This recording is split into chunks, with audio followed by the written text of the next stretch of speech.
welcome back to Premier Wrestling Federation presents Anarchy 2024. I am Jacob King alongside the premier professional Trenton Gilbo, and we are in for an exciting night of professional wrestling action, perhaps one of the biggest nights of the year here for PWF, Trent. Yes, this is one of our biggest events, as you said, Jacob. There is a lot of action coming your way here live on IWTV, so strap in because the rocket is about to lift off here in Houston Premier Arena. And it's going to leave a haze in the air as we are going to kick off with the PWF Tag Team Championships on the line with the returning JusXVibin putting their titles on the line against PurpleHaze. It is going to be a match for the ages, so let's not slow things down. Let's throw things to the ring with the lovely Miss Haley Danielle.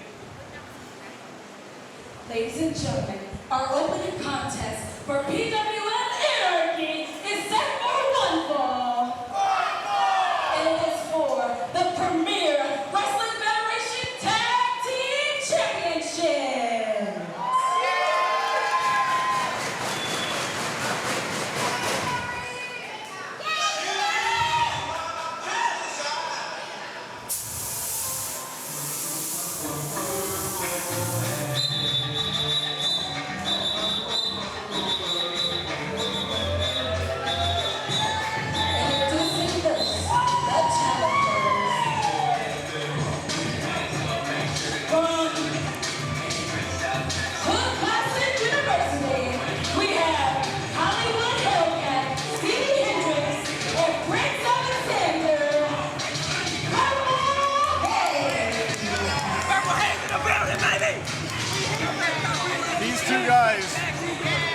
These two guys have attitude to spare. Oh, these two guys making their PWF debut, Jacob. Stevie Hendrix and Prince Alexander, PurpleHaze, full of confidence, as you can see as they approached us even here on the commentary table. These guys have no shortage of charisma and confidence in themselves, and they are looking to do so in making one of the biggest impacts that you can here in PWF, and that is claim championship gold in your debut matchup. That's correct, Trent, and we've seen these two in Houston Premier Arena before. We've seen these two before, but never together. Prince Alexander made his debut in PWF last year, but it's been a while since we've seen him teaming with Stevie Hendrix. It'll be interesting to see what they can do on such a big stage here tonight. Yeah, they're definitely going to have the work cut out for them as they're going to be taking on the returning team of Kenny Calypso and Just Nick, whom we haven't seen in some time here in PWF, but they are going to do so here very shortly.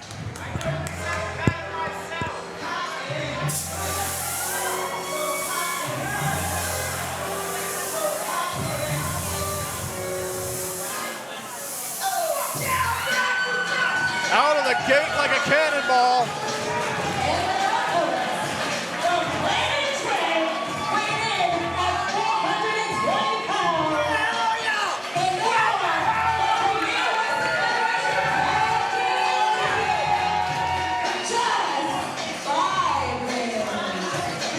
Just Nick and Kenny Calypso back again. All seems right with the world as the PWF Tag Team Champions make their way to the ring to defend those championships. As we said, Trent, it's been a while since we've seen them here at PWF. These two have been dealing with all sorts of issues all across the state of Texas, putting in work, putting in miles, and now it's a homecoming of sorts for JusXVibin here tonight at Anarchy. Yeah, these two guys, I mean, you can see it right there, Jacob.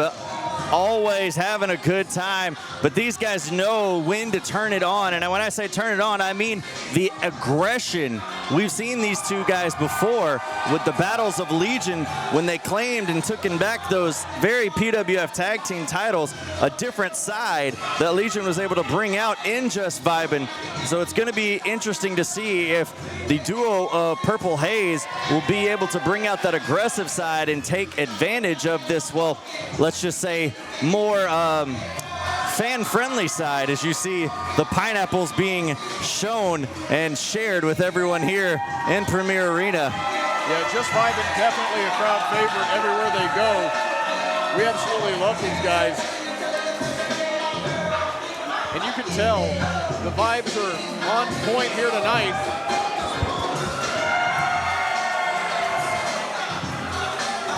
Vibes definitely on point. Always with Nick right there. They've been doing it on one foot. Kenny Calypso dressed the part. We hope you're enjoying your 4th of July weekend. Thank you for sharing it with us here at PWF on IWTV, wherever you may be watching.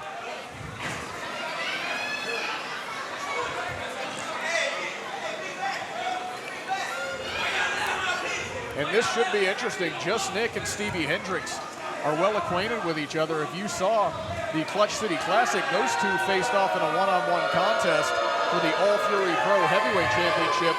Just Nick able to walk away with the victory in that particular contest. Still the reigning All Fury champion, set to defend that title once again on July 27th in this same building. Just Nick, just draped in gold pretty much wherever he goes. One of the brightest up-and-coming talents in the state of Texas. Yeah, Just Nick, is very well known within the parameters of this building.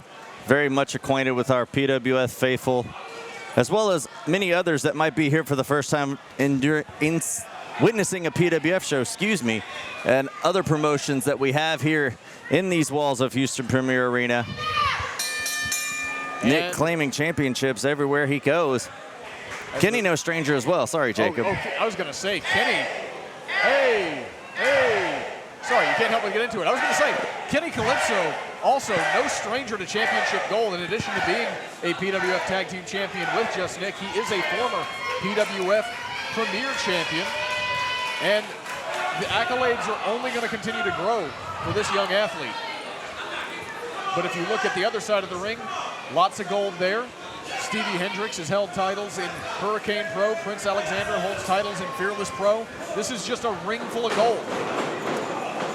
Yeah, very good, well accoladed championship quality caliber. Wow, look at the strength. My goodness. On Stevie Hendrix. That man is yoked as a dozen eggs. Oh, Hollywood Hellcat showing a little bit of strength here in the early goings. I don't think Kenny was ready for that. Quite honestly, we weren't here at the commentary desk either, but nonetheless, that's a little bit of a taste of what PurpleHaze has to their acumen here in professional wrestling.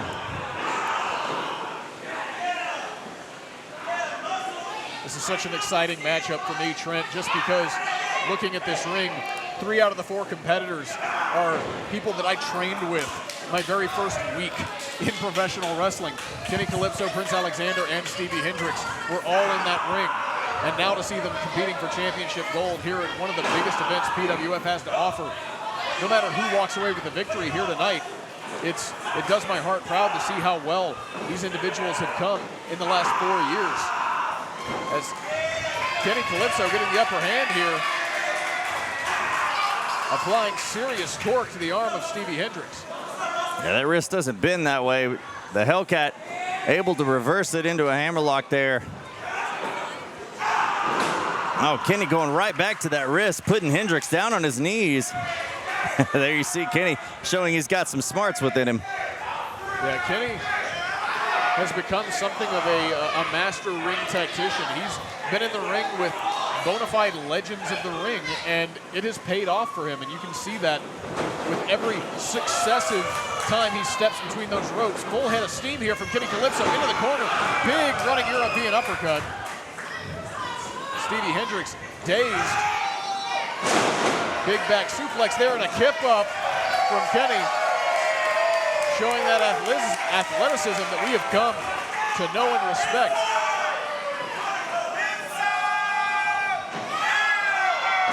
Big high elbow drop, dropping down on Hendrix. Cover, only a 1 count though. Still making Stevie work for it. For all intents and purposes, this is the house of JusXVibin as he tags in Just Nick.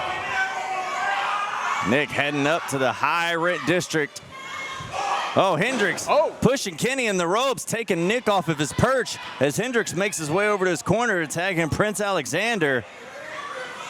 And now the Prince stepping through the ropes, coming in after Nick hot. Nick saw it coming, reverse waistlock, got met with a big back elbow now, connecting with that ear.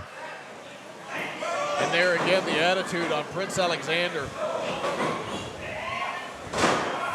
Oh, landing on his feet. There's the agility that Prince Alexander has. And Nick got caught right there in the chin. Reversed by Nick. Off the ropes goes Prince. Sidestep. Oh, my goodness. Flip through. What a roll-up. Gets a 2 count out of it as well.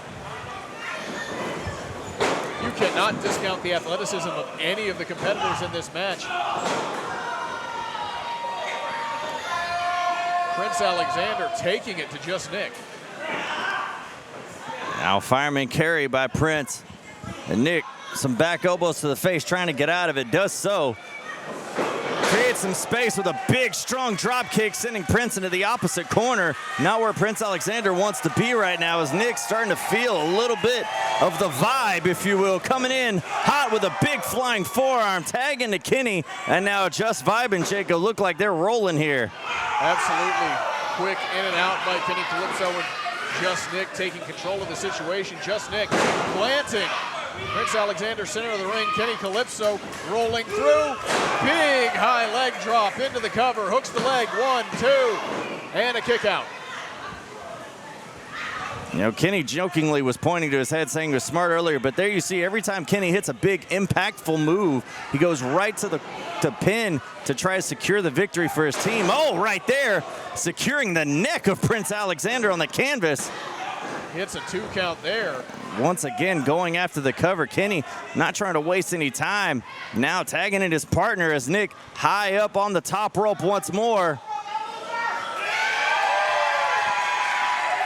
Nick. Oh, signaling for the elbow drop.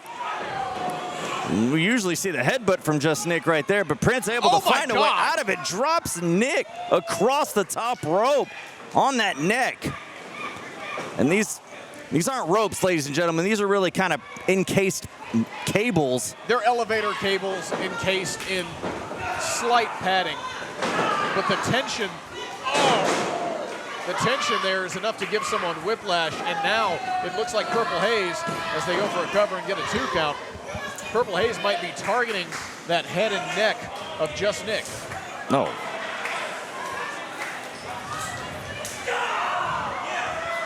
Oh, 2 palm open hand strike and a kick to the midsection. Wasn't appreciated right there by Hendrix. Oh, and now hanging Nick out to dry.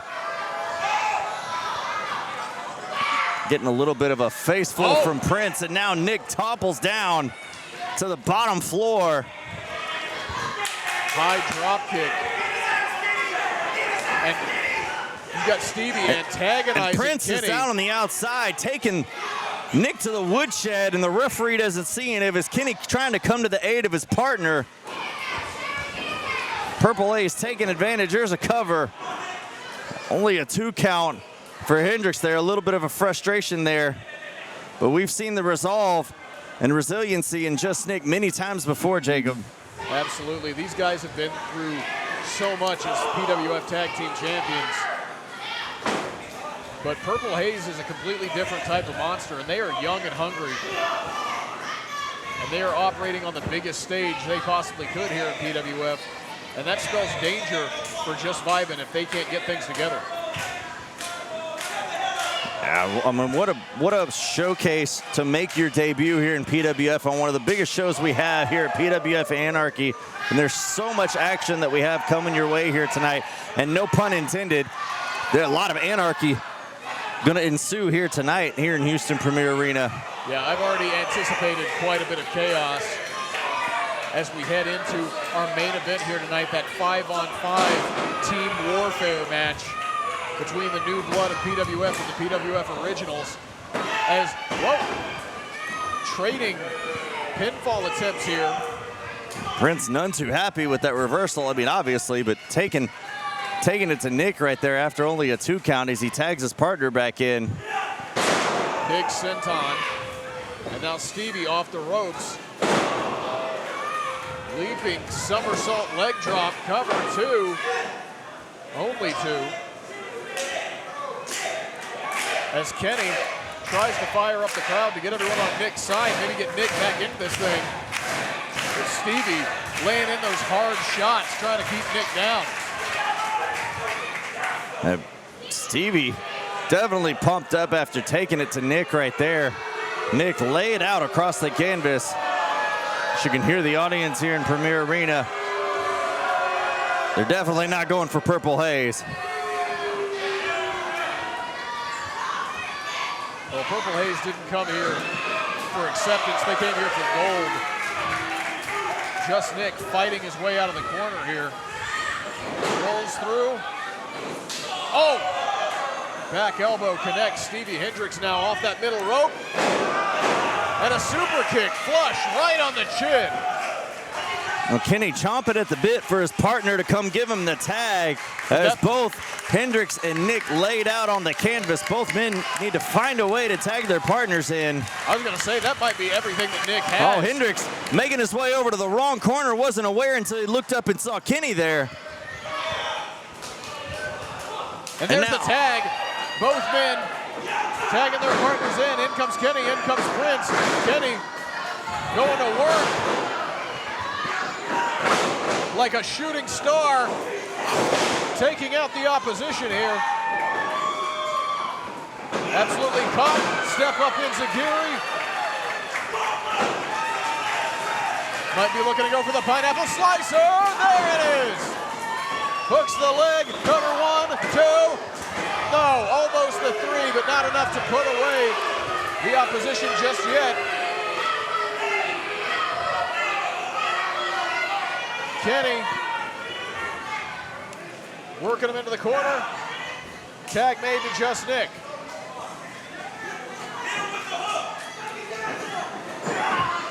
Atomic drop by Nick. Picks up Prince. Flying, spinning European uppercut. There's a cover. 2. In comes Hendrix to break it up. Oh, Kenny thought that was over, and after the move was hit, turned around to celebrate. Didn't see Hendrix was right there to break up the pin and save the match for his team.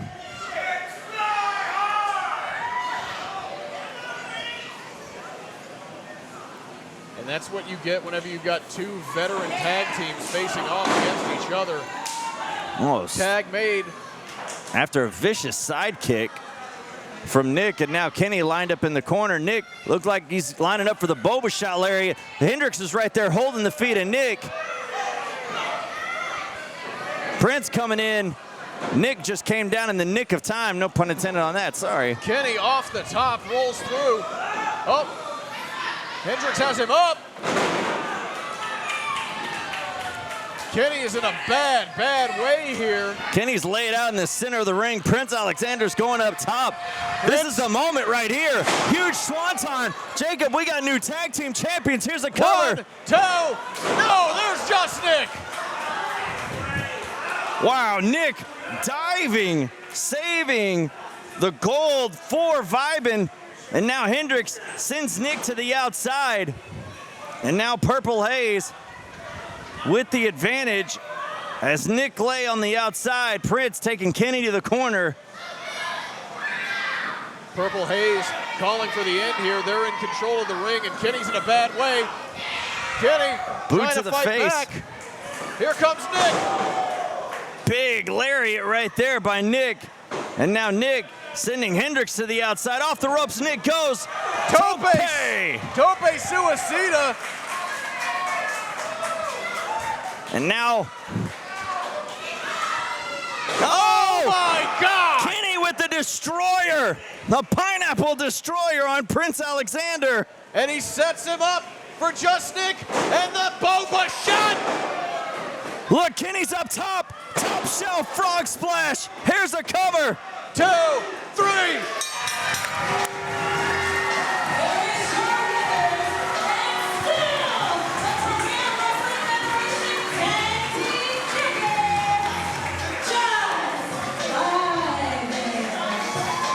What an absolutely amazing opening contest between 2 of the best tag teams in Texas.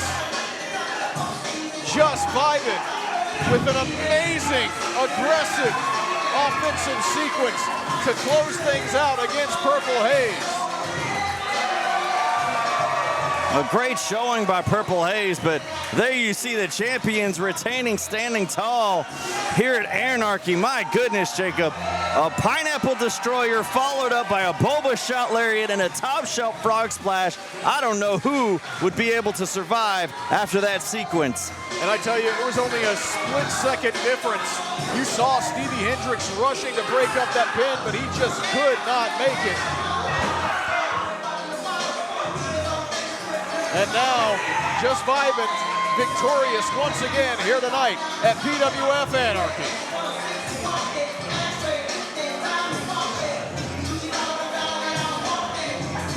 Just the first of several PWF title matches we have on hand here tonight at PWF Anarchy. Looks like the vibe is going to continue on into the locker room for the tag team champions, as we try here in Houston Premier Arena to continue on the vibe. That is correct, Trent. We're going to move into yet another title match. Not a PWF title match, but a title match for the VWR Vixens Championship, held for 815 days by Hyan, now facing off against Killa, making her return to PWF. This is going to be a hard-hitting matchup, Trent.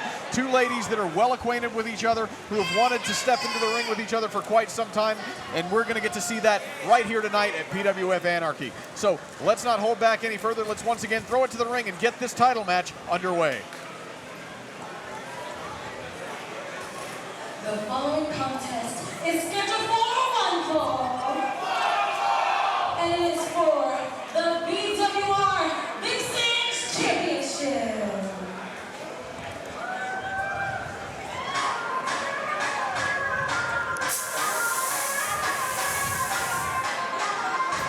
I can't wait to see this match, Trent.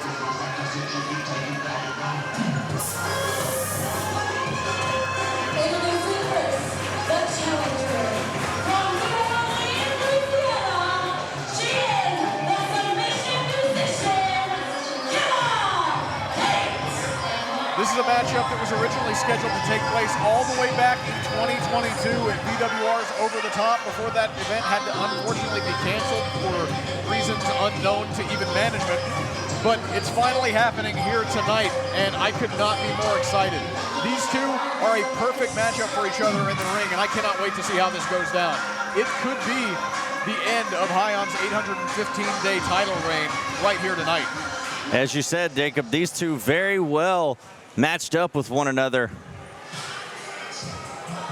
Hyan could be considered the top woman in all of Texas. As I said, has held this title for 815 days. She is the Okada of Houston, Texas. The Roman Reigns of H-Town, if you will. I don't know about all that.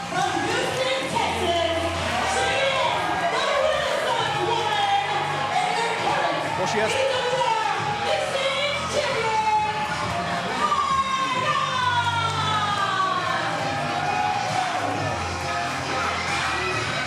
As you see right there, Hyan, even some people still making their way here in Houston Premier Arena. We have an absolutely jam-packed house here tonight for Anarchy, as the VWR Vixens champion, as you said, Jacob, very well could be the top woman in Texas. I mean, Jacob, not only in Texas, there's a reason why Hyan found herself atop one of the most prestigious professional wrestling lists in the world, that being the PWI Women's list, placing within the top 10 of all female performers within the world, not just the state of Texas, in the world. And we get to see her in action here at PWF Anarchy.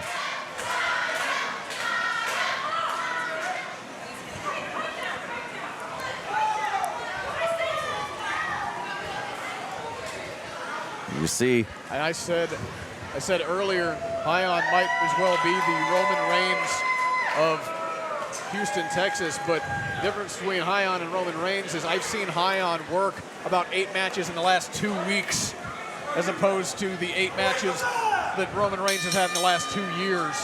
Yeah, that's what my comment was when I made a little a little noise there when you said Roman Reigns. There was no knock on the ability. The ability of Hyan is incredible. She just puts on a lot more matches than the aforementioned former tribal chief. Hyan also has better hair. I can't speak on that.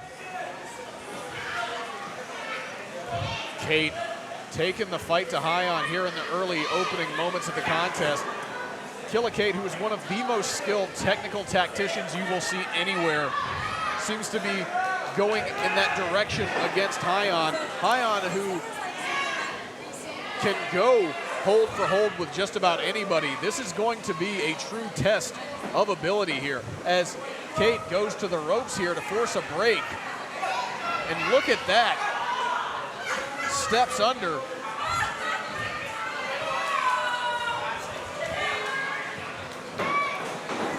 Now, headlock applied. Hyan working Kate into the ropes. Drop down. Trips Kate up. Now Hyan. Oh, big arm drag to take down Kate. Ducks the elbow. Irish whip into the corner. Hyan fired up opposite side. Nobody home. Kate out of the way. Now Kate charging. Got Hyan caught with the head scissors. Oh, big drop kick taking down the challenger. Right on the money. Cover, 2. Just a 2 count.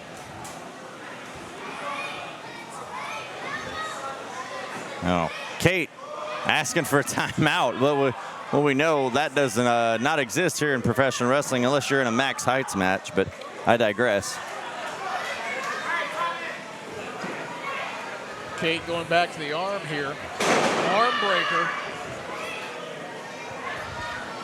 Kate, the submission musician, might be looking to play a tune on Hyan's arm here as this match goes deep.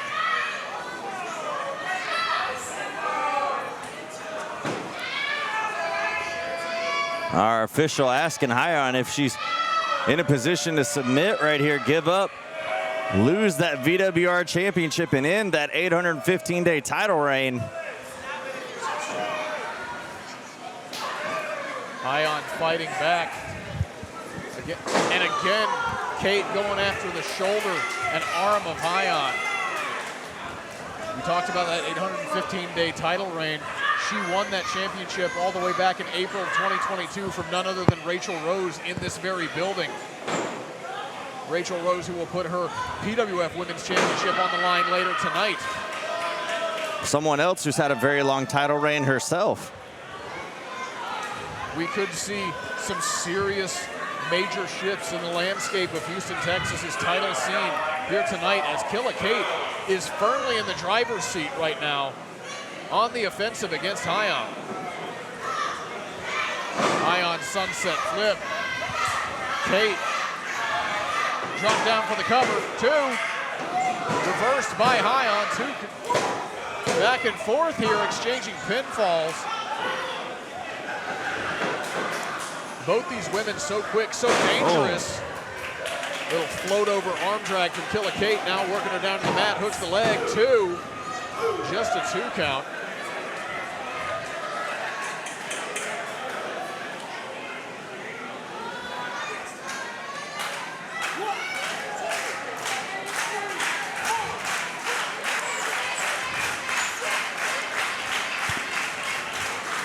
Kate once again going back to the arm. She finds a strategy and she holds to it. Master tactician is Killa Kate. Well, when you have a name like a submission musician, and as you hear right there, having Hyan's arm play a little bit of that bass drum sound. Oh. On tonight of all nights, Kate.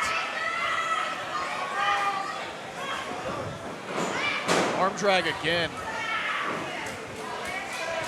Killa Kate, absolutely relentless, working that arm and shoulder of Hyan.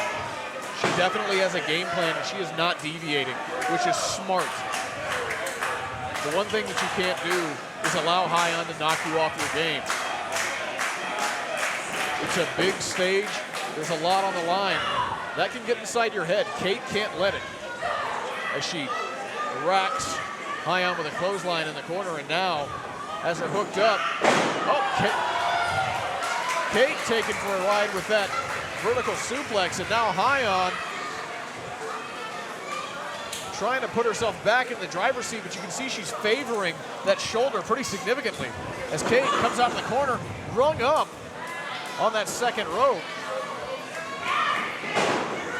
Hyan trying to use that good shoulder to lay in some hard lariats.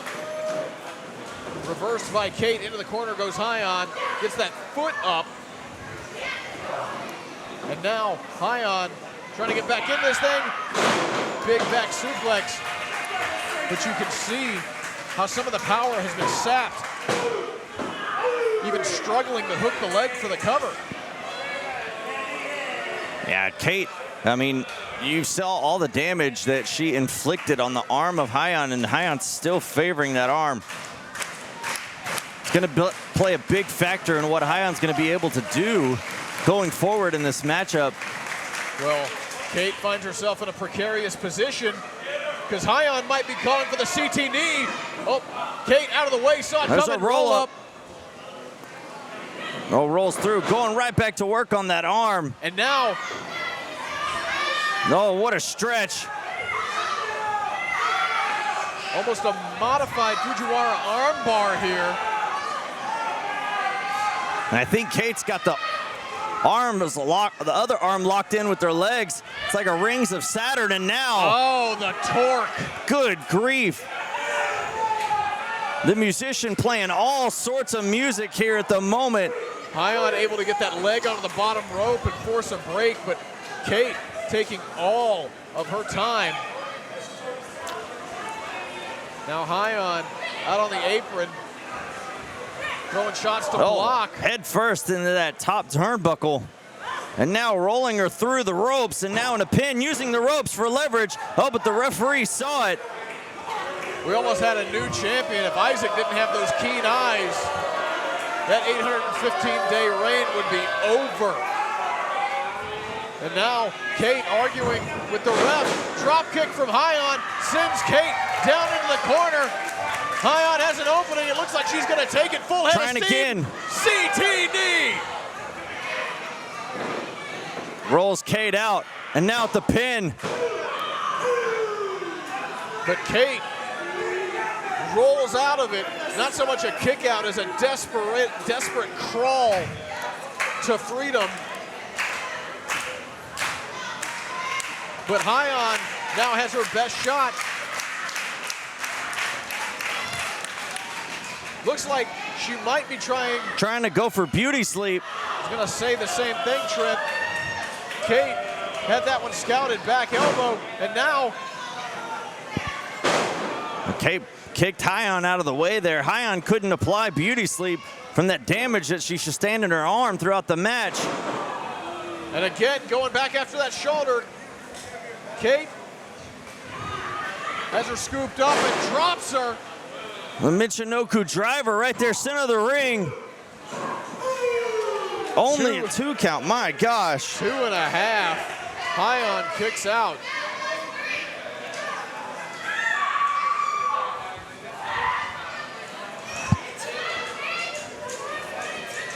Talked about Hyan being a workhorse. As I said, I think I've personally called about 4 Hyan matches in the last 2 weeks. That steady pace might have played a part in this matchup. She might be struggling in a way that if she came into this thing completely fresh and rested, we might be seeing a different side of her. But Killa Kate has held the advantage for, I'd say, a good 95% of this matchup. Absolutely, taking every advantage that she can, seeing every opening possible, and now has the champion in a very precarious position here, looking like going for a superplex here.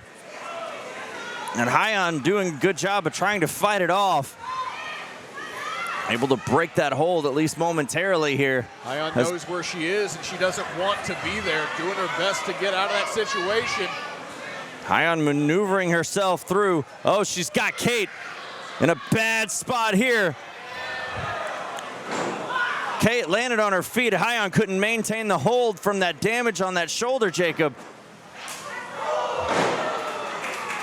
And she inflicted enough on that headbutt right there. Kate stunned. Hyan picking her up. Oh, Kate rolled through reverse. Ducks the clothesline. Hyan off the ropes, and there's the spear. Hyan caught her with the spear. And now, up, beauty sleep. And that's got to be it. Hooks the leg, 1, 2, 3, and that's it.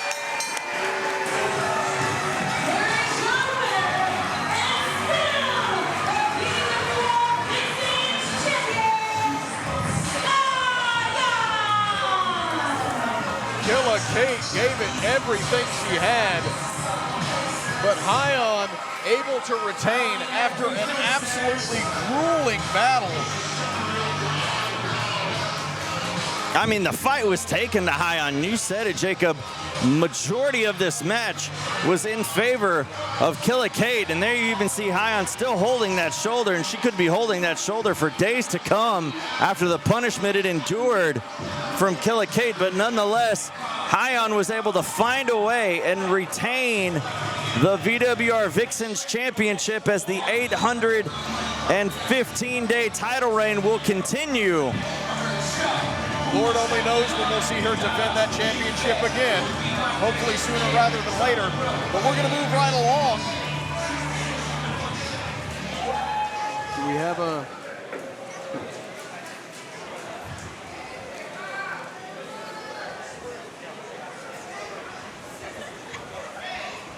All right, well, we're going to keep things rolling here. We have another matchup we're scheduled for Anarchy 2024 here. It's been an amazing night of in-ring action, and I don't see any reason why that should change. So we're going to go ahead and throw things to the ring because Haley Danielle is ready and waiting.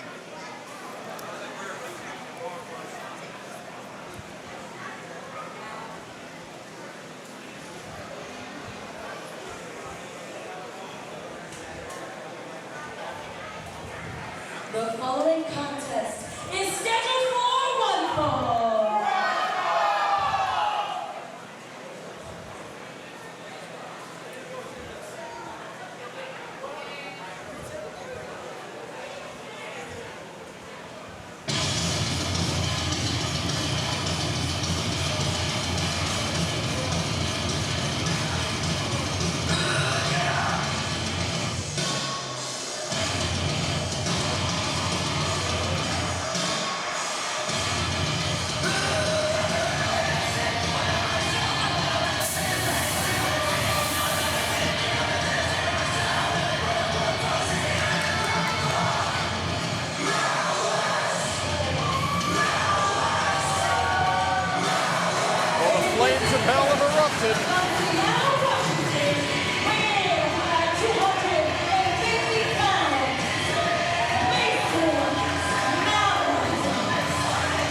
Malice making his way to the ring for singles competition here. Not something that we're used to seeing Mason in recently. Anywhere he goes, Legion is sure to follow. Absolutely, and you got to wonder if they're none too far behind, and what I mean is just right there in the back, or even under the ring. You never know with some of these guys within Legion. Yeah, so everybody needs to check under their chairs. Sean Hendrix might be there. Like the worst episode of Oprah ever.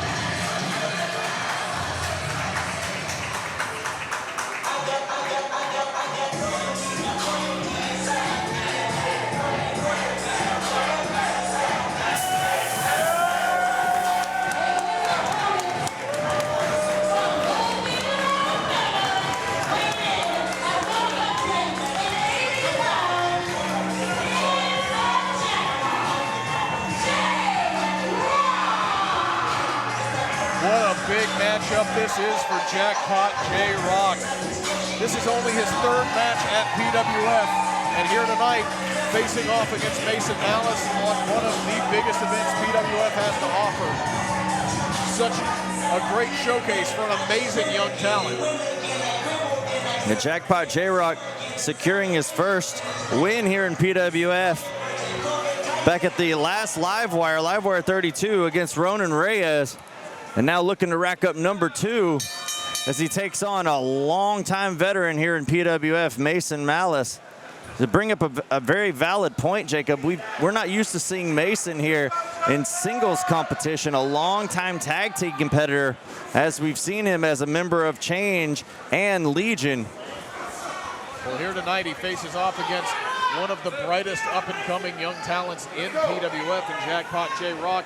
You know, this is sort of an aperitif, if you will, to tonight's 5-on-5 team warfare matchup. We're talking about the new blood versus the originals of PWF. Mason Malice has been here since the earliest days of PWF, and you've got Jrock now getting his foot inside the door.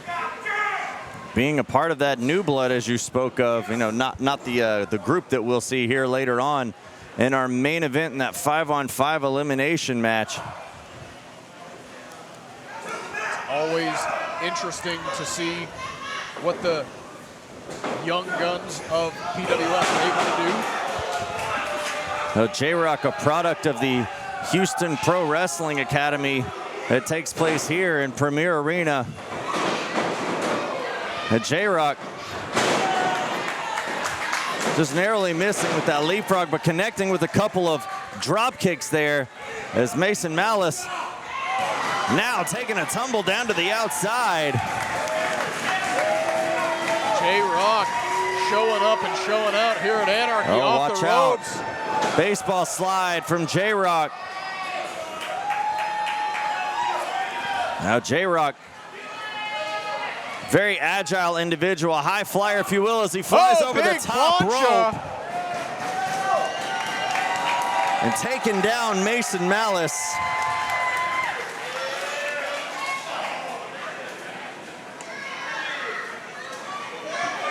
And Jacob, I don't think Mason was prepared for the fight being brought to him that Jrock is bringing here. Absolutely not. I don't think he realized exactly how young and hungry Jrock is.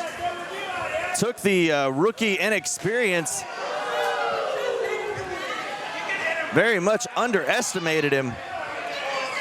Well, and is paying for it right now as Jrock with the cover. Only a 2 count. What a victory it would be for Jrock. He's able to take down Mason Malice here at Anarchy tonight. Well, Jrock may be a rookie here in PWF, but he has some experience, has gotten quite a bit of ring time in the Texas Contender Series, and now looking to break in the door here. And what a way to get your foot in the door than with a win over someone like Mason Malice.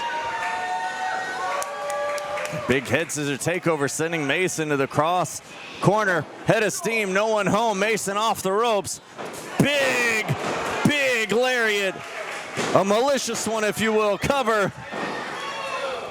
Mason Malice has been a thorn in the side of most here at PWF for several years. You see he's proud of himself right there as he gave himself a pat on the back, and now just choking the life out of Jrock. His shoulders were down right there, even as the referee was admonishing to remove the choke, but saw the shoulders were down and the pin attempt was administered. Jrock luckily kicking out. Didn't see that fist coming right across his face as it connects. The European uppercut now. Mason in control, slowly goes to make a cover. And once again, a kick out by Jrock.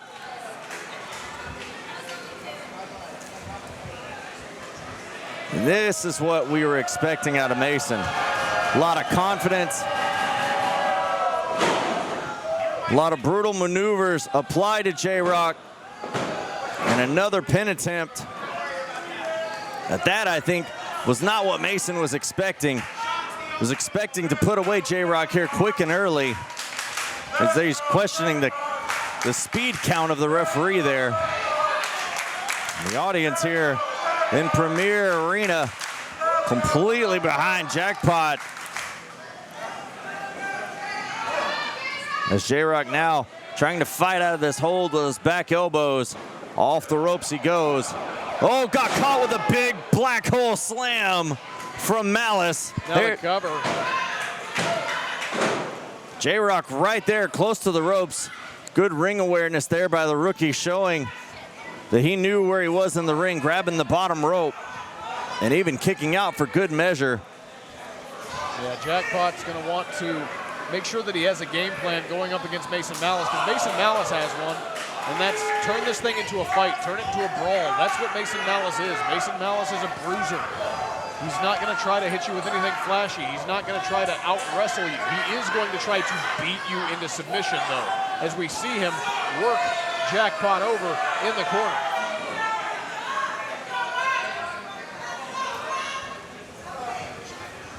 Yeah, Mason, history of being the muscle of Legion and change, if you will, going even further back. Brutal moves, strong individual, and now looking to issue a lot more strong punishment to the rookie here. Well, there's some of the fighting spirit that Jrock has, trying to fight a way out of that corner. And now sits up top as Mason a little wobbly there. Oh, got him with a blockbuster, my goodness. Connecting in the center of the ring. Jackpot absolutely nailing that one. Now, trying to get him back to his feet. Mason stumbling, trying to regain a vertical base. Jackpot, big clothesline. Drop kick on the money. Mason went for the stomp, caught by Jackpot. Mason stunned as he retreats to the corner, coming in hot with the clothesline missed. Jrock picking him up, slamming him down with a spine buster. And now the rookie off the ropes. Springboard. Oh! Connecting with the big gamble. Landed the big gamble, but only gets a 2 count out of it. Jrock right there, pleading with the official, saying, "Are you sure that was 3?" Jackpot gonna go up top, look to double down here.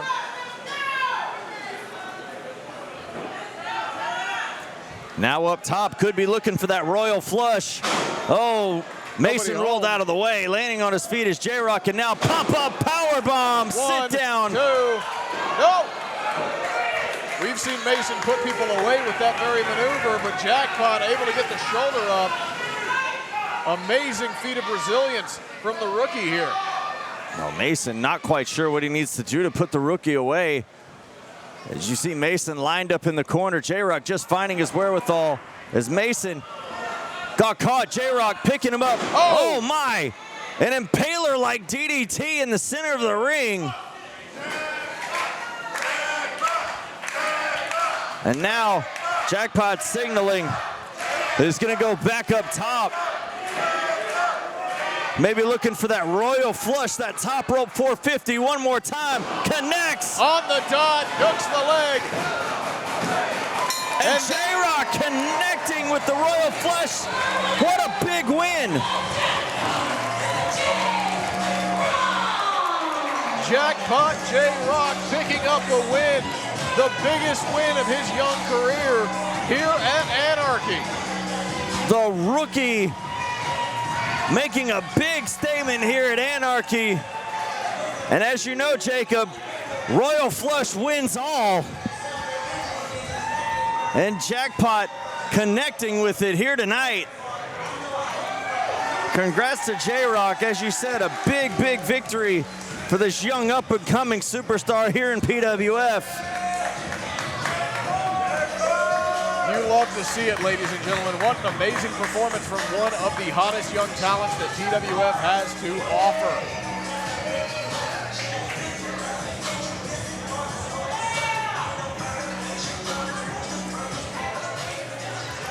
As we said, Jacob, what action that we've had here tonight. That's a total of 6 championship title matches. We've already had 2. And ladies and gentlemen, we have yet another one coming your way in the form of the Premier Lucha Championship, as Lowrider will defend that very championship against FlamaStar. A very exciting luchador here tonight at Anarchy. Well, these Lucha Championship matches are always a little bit chaotic. They're always fast-paced, and they're always hard-hitting. And Lowrider has defended that premier Lucha Championship like a champion. There's no other way to say it. So we can't expect anything less here tonight on the biggest stage that PWF has to offer. So let's go ahead and get this thing started as we throw to Haley Danielle in the ring. The following contest is scheduled for one fall. It is for the Premier Lucha Championship.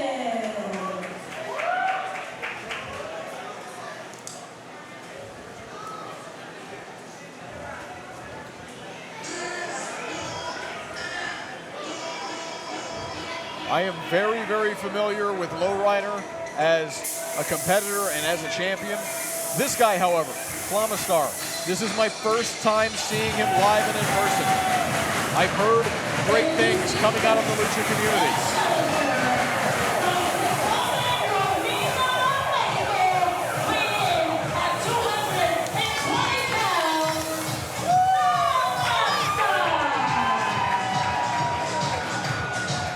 As we said at the top of the matchup, this Lucha Championship, hotly contested, and these matches are always a hard-hitting, fast-paced affair. Can't wait to see how this thing plays out tonight at one of the biggest events that PWF has to offer. Yeah, that Lucha Championship, Jacob, as we know, but the folks at home, in case you don't know, that Lucha Championship can be defended across any promotion that takes place here within the confines of Houston Premier Arena, and Lowrider has taken that championship to new heights, defending it all across New Texas Pro, here within PWF, even WrestleRave, as well as Coliseum that takes place here every Sunday here in Houston Premier Arena, even into Loco Wrestling. Lowrider being one of the, well, a workman's champion holding that Lucha Championship. Absolutely. Lowrider is a workhorse, a fighting champion, and a man of the people, to say the least.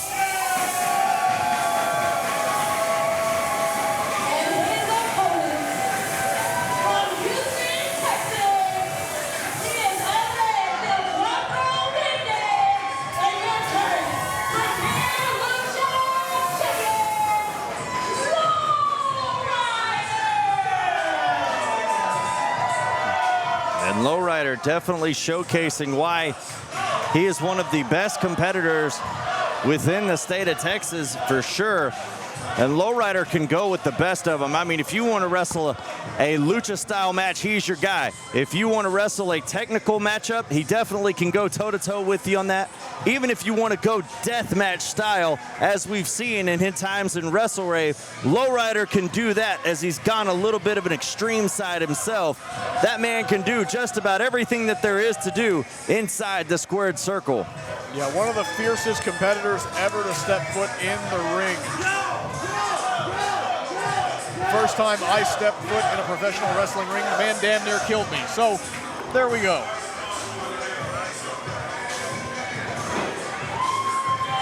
And as we said, a man of the people, one of the loudest ovations you will ever hear in Houston Premier Arena is for this man.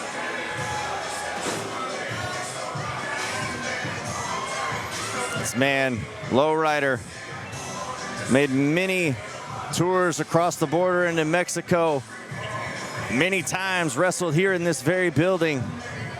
This crowd very familiar with the abilities of Lowrider.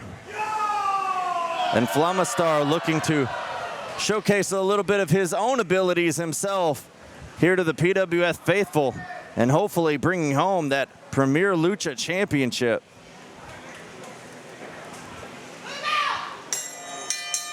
As the bell rings, we're underway. Gonna do my best to call this one.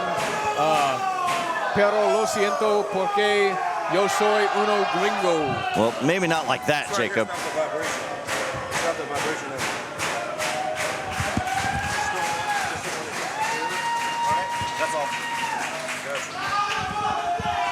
Lowrider, FlamaStar locking up center of the ring. FlamaStar with the rear waist lock applied. Lowrider down to the mat. Flips him over, pulls him up, arm drag. And another. FlamaStar to the outside, which could spell danger for the front row here in Houston Premier Arena as they begin to scatter. Oh, FlamaStar saw that coming, headed off at the pass.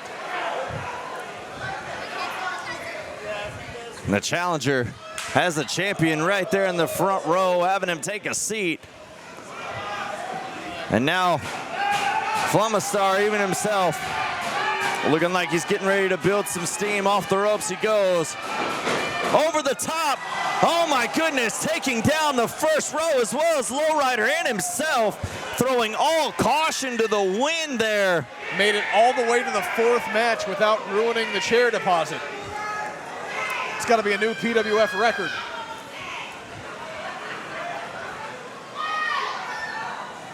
You see some of the damage inflicted as FlamaStar, first one up to his feet, as the referee's count continues on and the fight continues on the outside. And there, the vicious strikes of Lowrider. FlamaStar Gosh. responding in kind.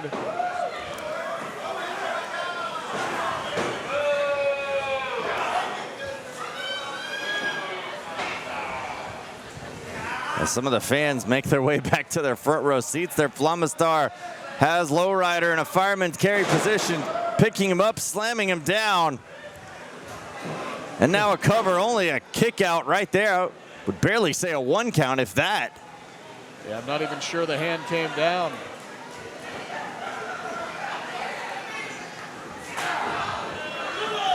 Backs Lowrider into the ropes with a chop. Oh, big, big hit.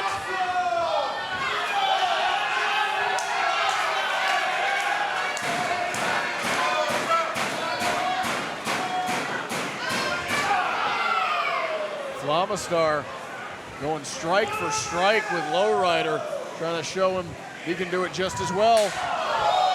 Trying to strip flesh off the bone with those vicious chops. Yeah, the skin can only take so much before it begins to break and bruise there, Jacob. And I think I saw, as Lowrider's crouched down right there, some of the impact being felt. I mean, you can't see it right there on FlamaStar, but you could definitely hear it. You can practically feel it.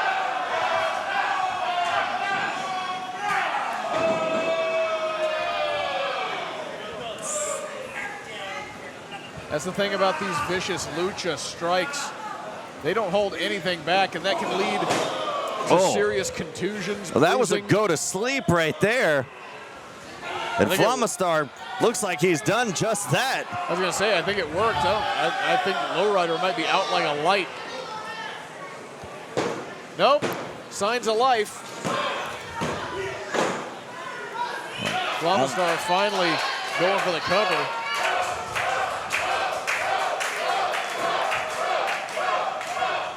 This crowd trying to get behind Lowrider.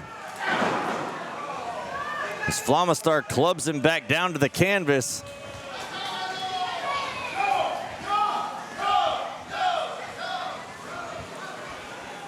Big uppercut by FlamaStar. Lowrider on the defensive here. Taking quite a bit of punishment in this match.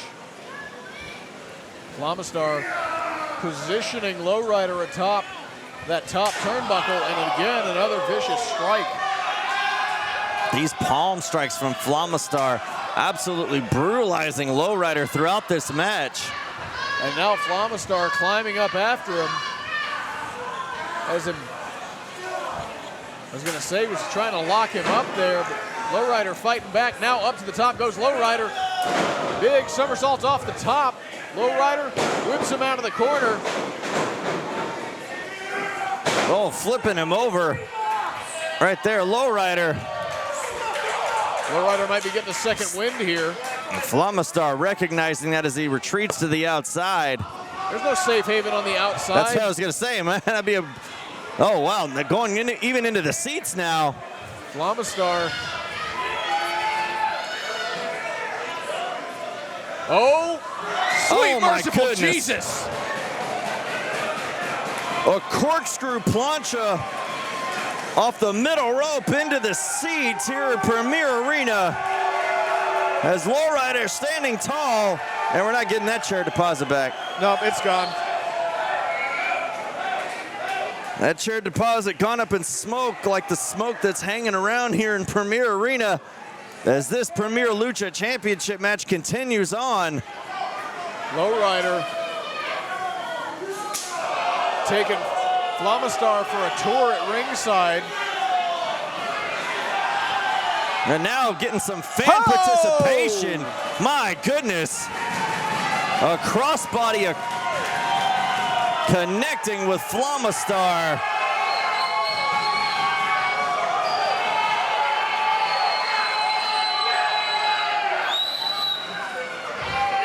Well, don't bring him over here. Bring him over here. No, I don't want that smoke. But it looks like somebody in the front row is going to get it. Oh! And now, Lowrider again!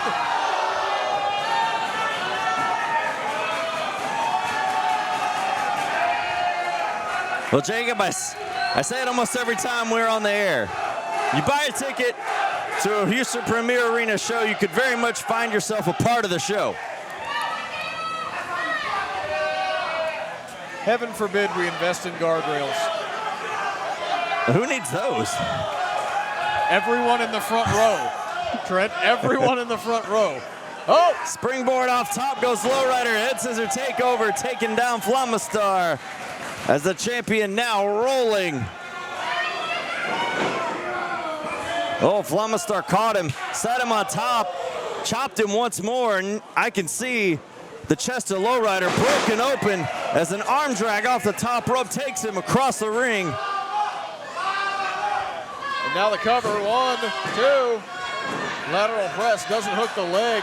Lowrider able to kick out. And now Lowrider trying to will himself back into it. Trying to get the adrenaline flowing through that body, trying to get some audience participation here to help him out. And now FlamaStar just sitting back. Literally. As the legs are locked back almost in a cloverleaf-like position as the champion is tied up, as FlamaStar is able to do so with no hands.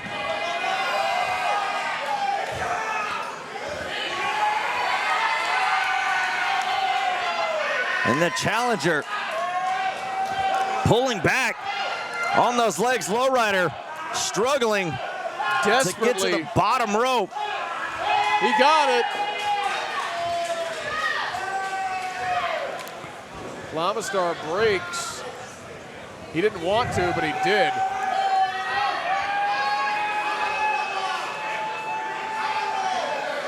Well, the champion definitely getting it taken to him here in this matchup. You saw it right there on his face. A lot drained out of Lowrider. FlamaStar has him up, dropping him across his neck onto that knee. And Lowrider now just laid across the canvas. FlamaStar signaling to the audience here that he's got an aerial maneuver coming that way. Lowrider quickly pops up to his feet. Now as FlamaStar sitting across the top rope. And that slap across that back once more, similar to a weight belt across the back of Cody Rhodes. Timely comment, I know. Lowrider has FlamaStar hooked on top of that top turnbuckle. Big superplex. A Lowrider rolling over. Cover. 1, 2. The referee counted 3.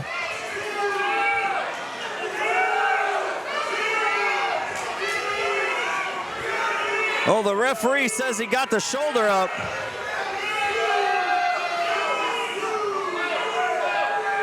Is it 3 or 2? What is it? The match is still continuing. Well, the referee said that the match was over. That Lowrider connected.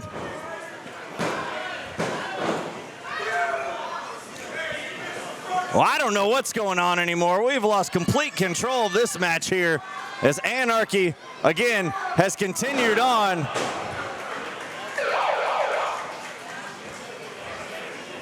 FlamaStar with the cover. One, two. Lowrider with the kick out.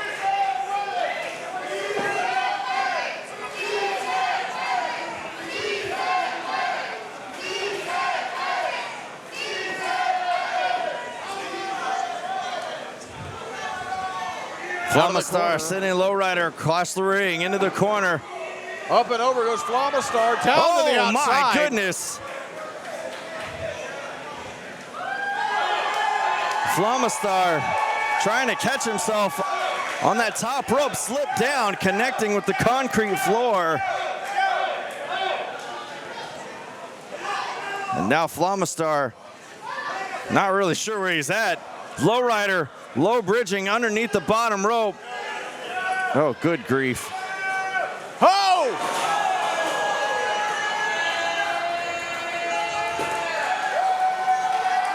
We won't say anything else about the chair deposit.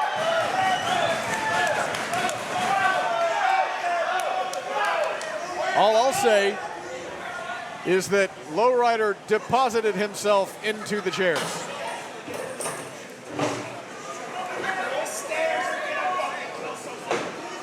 Lowrider back into the ring, capitalizing on this, and now with the submission hold, there it is. Submission hold applied by Lowrider. FlamaStar in the center of the ring, shaking his head no, has got nowhere to go.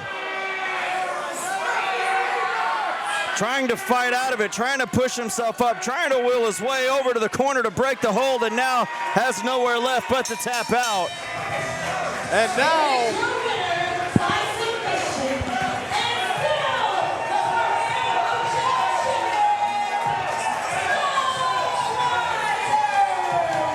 well, in my professional opinion, Lowrider just picked up a victory in a 2 out of 3 falls matchup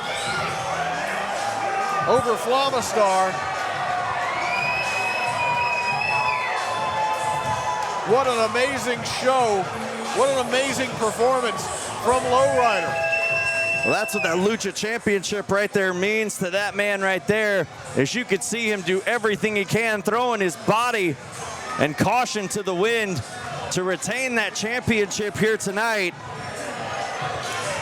As we continue on, we have another championship matchup on tap, Jacob, as the PWF Lone Star Championship will be defended by the Legion Sean Hendrix, and he will be taking on one of the fastest rising stars.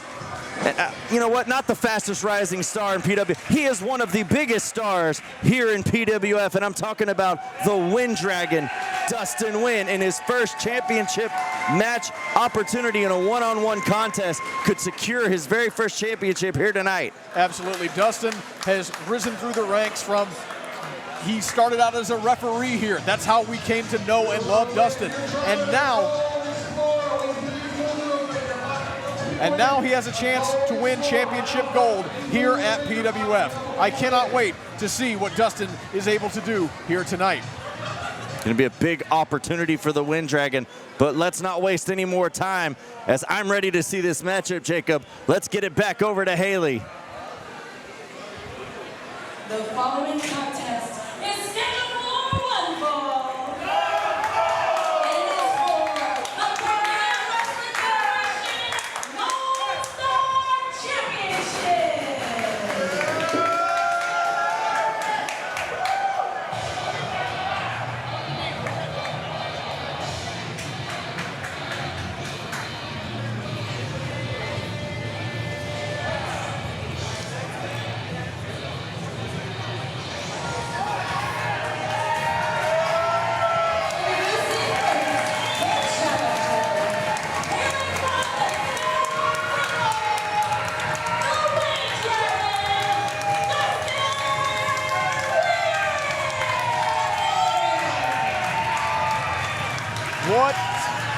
An ovation for Dustin Nguyen. We talked about how this young man has risen up the ranks at PWF, started out as a referee, became a fan favorite, earned his way onto the PWF roster, and has been taking the professional wrestling world by storm ever since. He is one of the hottest prospects anywhere, and tonight he gets his shot at championship gold when he faces off against Shawn Hendrix. All the hard work that Dustin has put in over the last almost 2 years has led to this moment right here. One of the biggest opportunities in the young career of the Wind Dragon is right here, right now. I spoke to Dustin before the show today. He says tonight is now or never in his path to mastery and accomplishing championship gold. He's going to have his work cut out for him, though, Trent. You want to talk about a champion who will do just about anything to hold on to that title. This guy.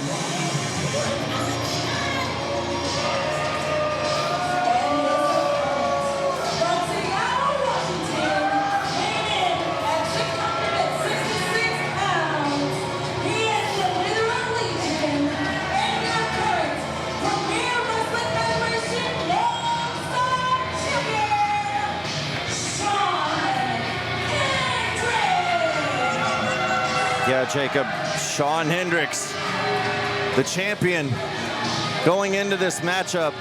We've seen Shawn Hendrix do just about whatever dastardly things he can to not only obtain championships, but to win matchups here in PWF. And you gotta wonder, as we mentioned before, what could possibly lie in wait with Shawn Hendrix in the ring. Dustin has to keep in mind that, as we've said before, Legion doesn't travel alone, as it looks like Shawn quickly wants to remind Dustin who he is. Well, Shawn Hendrix has firmly established himself as a dominant force here in PWF, now holding that Lone Star Championship. And you can only imagine what he's going to do to continue to hold that championship. There's no secret about who this crowd is for in this matchup, as the official shows what's at stake, the PWF Lone Star Championship.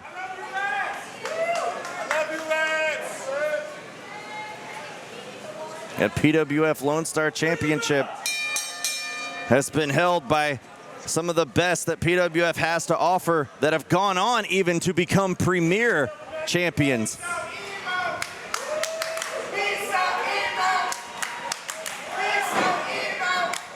You see the martial arts background of the Wind Dragon.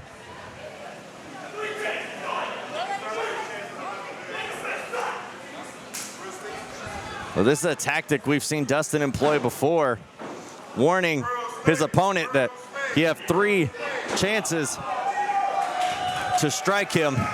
As you see Dustin holding up 1. Dustin is letting his opponent take the first opportunity. And there you see the quick fist that Dustin possesses, as that's the second opportunity that is now passed. As now we begin the third chance. Shawn Hendrix taking a moment to think it over, coming in hot and connecting with the headbutts right there.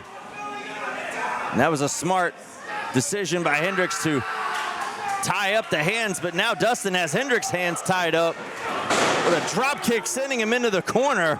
And that's the thing you've got to worry about whenever you face off against Dustin Nguyen. You can't get within striking distance. You think you can hit him, but that means he's close enough to hit you. No, the strikes that Dustin possess, the very strong whip-like maneuvers. Dustin didn't see that back kick coming from Hendrix, as now Hendrix has Dustin sending him off the, well, I was gonna say sending him off the ropes. Dustin pumping on the brakes and now striking across the face, the midsection, the legs, every which way. Cartwheel, basement drop kick onto Shawn Hendrix. You see the quickness as Dustin moves just like the wind.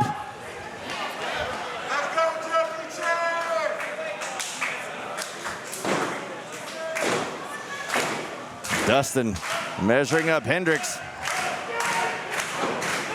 Oh, missed on that kick. Hendrix connecting with a chop block, sending Dustin down on the ground.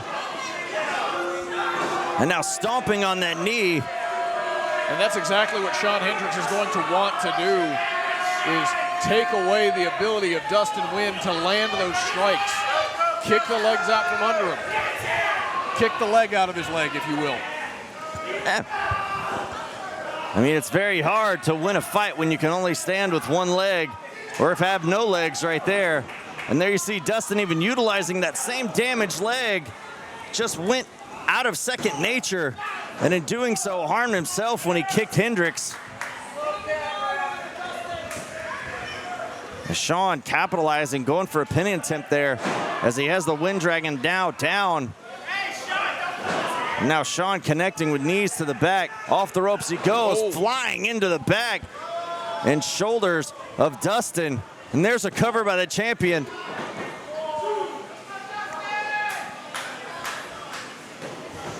Dustin in a bad spot here early. And Shawn going right back to work on that left leg that Dustin has had some trouble with, that he shared with me before the show in confidence. Some of the earlier contests that Dustin's participated in before this matchup, the leg has not been treating him very well. And I guess Shawn Hendrix got the same memo from some of Dustin's previous opponents and is now going to work on that very same leg.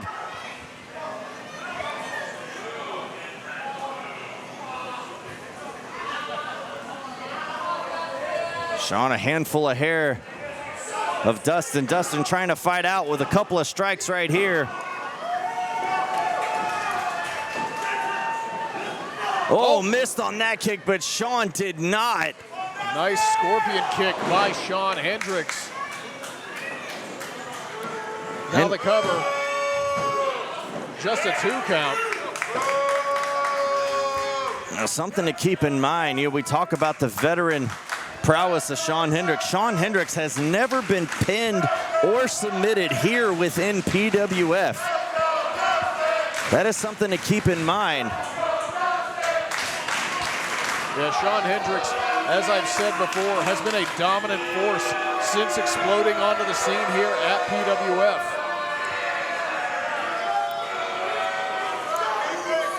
PWF. Using his wit and cunning to help him in his matchups. Thus why he has not been defeated, pinned or submitted, I should say.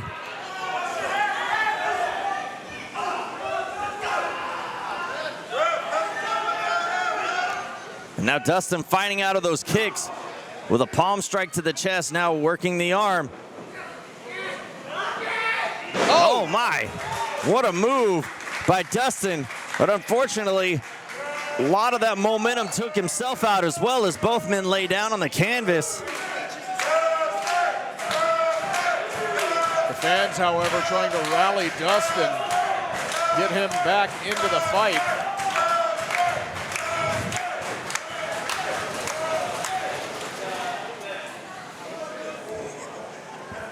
Both men attempting to pull themselves up with the aid of the ropes. Shawn Hendrix to a vertical base, now Dustin as well.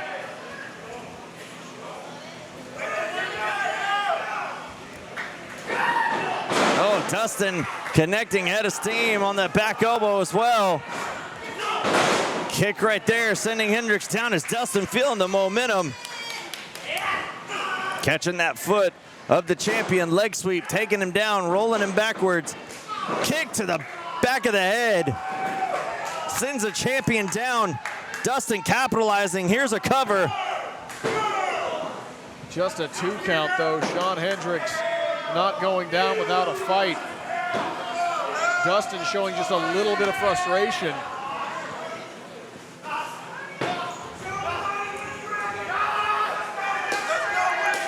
Dustin trying to will himself up. Trying to will himself to a championship here at Anarchy, lining up for that fatal KO. Hendrix kicking Dustin down, missing the fatal Gale, missed on that kick as well. And now, Dustin going for the Dragon Sleeper. The Dragon Sleeper is applied in the center of the ring. Dustin could do it right here. Dustin has it locked in. Oh, Hendrix lifting his knees up. Smart by Sean, connecting with the face of Dustin to break that hold.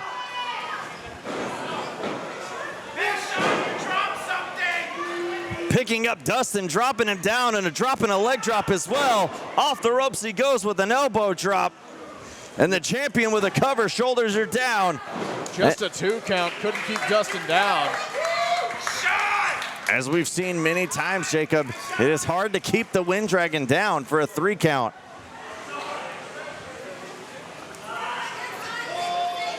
Now Hendrix sitting on the top turnbuckle.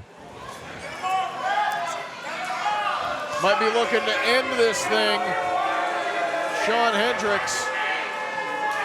Oh, Dustin to his feet now with a chop and a kick. The vicious strikes of the Wind Dragon. Connecting with the head of the champion has Sean stunned on the top turnbuckle. And this is a huge window of opportunity for the Wind Dragon as he finds himself perched on the middle rope in full control of the champion. Oh, Sean maneuvering through the legs of Dustin, now has Dustin on his shoulders. An electric chair position. My goodness, and slamming him down. There's a pin and a bridge. Dustin with the kick out. Sean Hendrix almost had it. But the fire and desire in Dustin Nguyen is not letting him give up. Dustin. Popped up. And there it is again. The Dragon Sleeper again applied. And Sean nowhere near the ropes. He tapped, Sean Hendrix just tapped.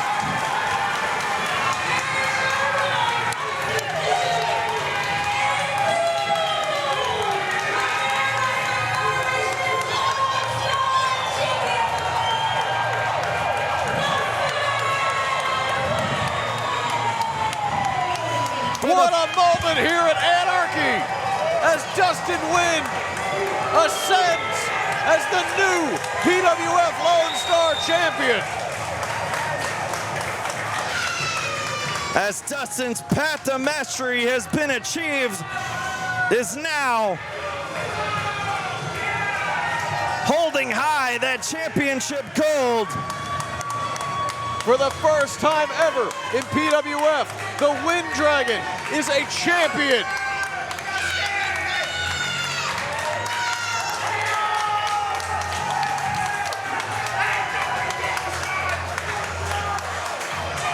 The reign of Sean Hendrix is over.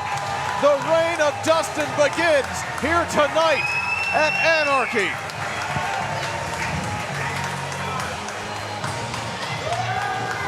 Jacob, you could say the winds of change have begun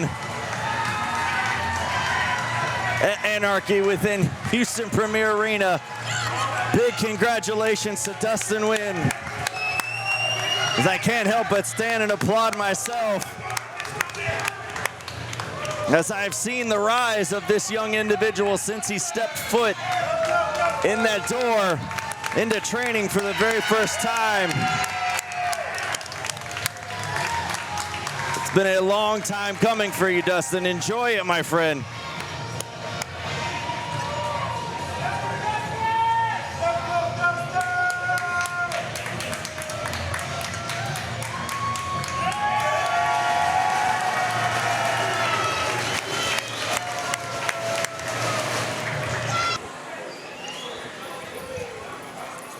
All right, ladies and gentlemen, we're going to rejoin Haley Danielle in the ring.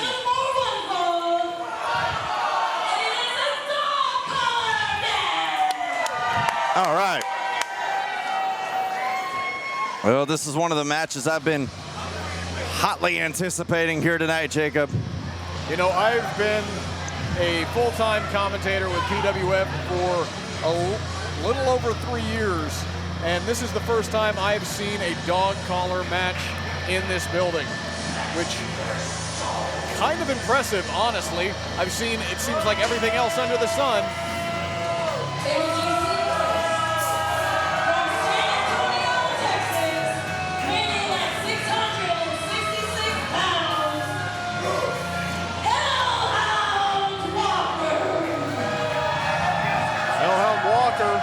Accompanied by the rest of Legion, a now completely devoid of gold trio. Well, all three individuals of Legion in singles competition here tonight, and unfortunately for them, they are 0 for 2 so far in matchups. It'll be up to Hellhound Walker to get the sole victory for Legion at Anarchy here tonight, or could he be the third guy, so to say, to get the third loss for this group? Yeah, let's see if Legion walks out of here wearing the golden sombrero here tonight.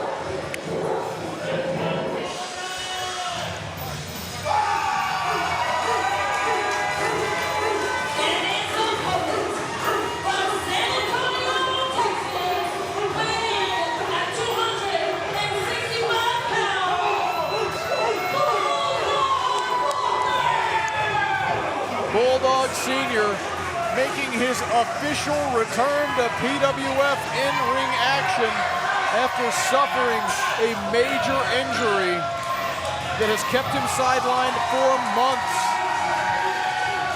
And now he steps back into a PWF ring to face off against his own flesh and blood here at Anarchy.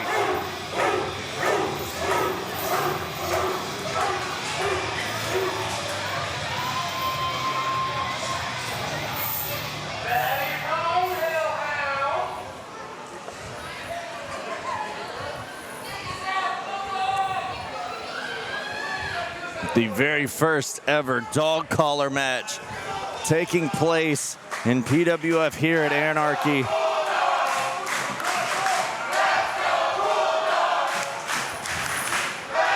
That's right. This crowd fully behind Bulldog Sr., and so am I. After the actions we saw Hellhound with his own mother at Livewire, the things he said to her, and the actions taking place led Bulldog Sr. to come out and issue this challenge to his son. A dog collar match, one of the most brutal matches in the history of professional wrestling. And there's nowhere for either dog to go in this fight except right at each other. You see Bulldog trying to pull Hellhound in close. Now using that chain to clothesline Hellhound down, doing it once more. And Hellhound quickly making his way out. The Hellhound might have forgotten that he's attached to his dad there. Now using Mason to kind of help. The tug of war, now Bulldog just going on top of all of Legion there to the floor.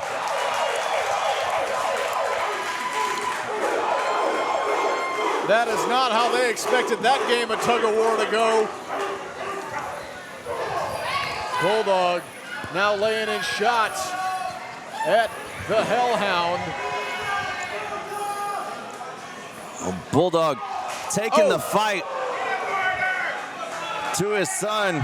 And Jacob, we've seen over the course of the last year or so, the Bulldogs, if you will, having their issues with one another.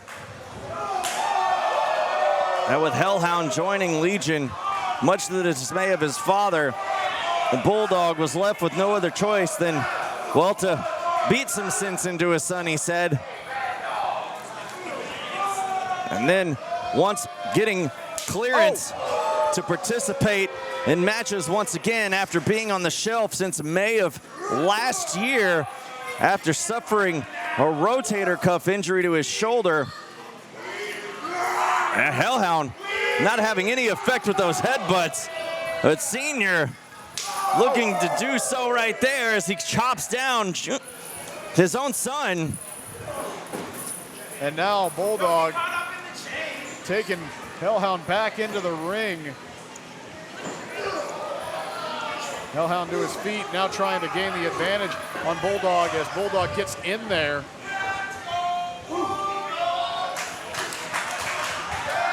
Bulldog on the receiving end of those boxing-style jabs from his son into the ropes. Oh, Luthez press, taking down the Hellhound and now clubbing blows from Bulldog. That chain, very much legal in this match and can be used in any way, shape, or form. And there you see, being wrapped around the elbow as the elbow was dropped on the chest from Bulldog, and now Hellhound. Oh, being beaten with that chain as those chain links are unforgiving.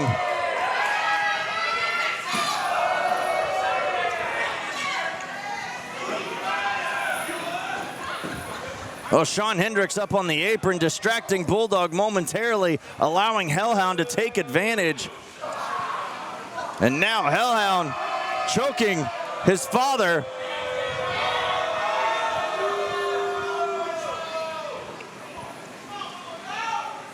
Shot to the midsection now. Yeah, Hellhound a heavy hitter.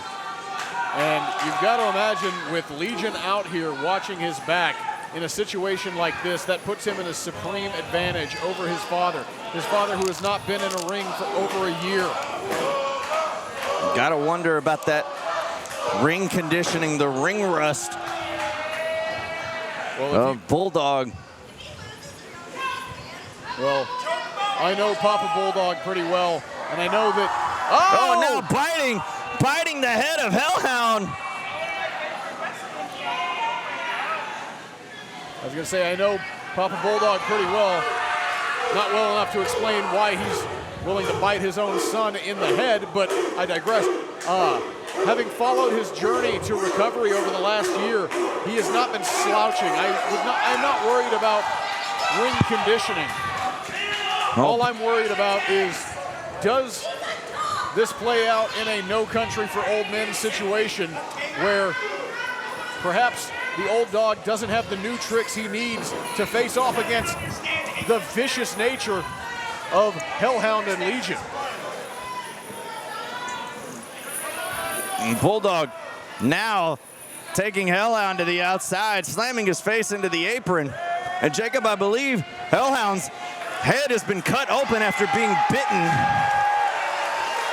And now the elder Bulldog has found a table from underneath the ring. I don't think he's planning on setting up a buffet line. I don't see any food out here, unless you want to count the snack bar for our fans here in the audience. Well, the audience is calling for tables, and Bulldog much happy to oblige as he lays Hellhound across it.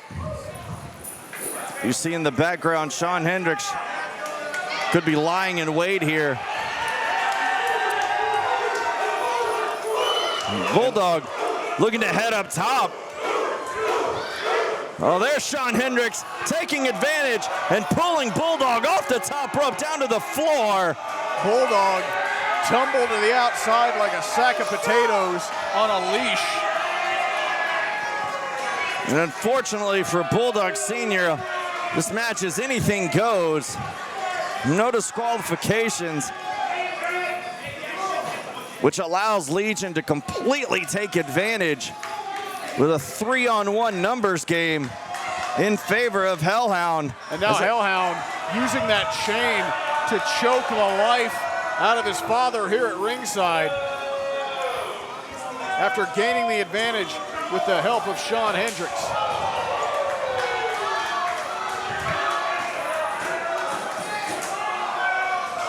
As the fight continues outside, these two individuals,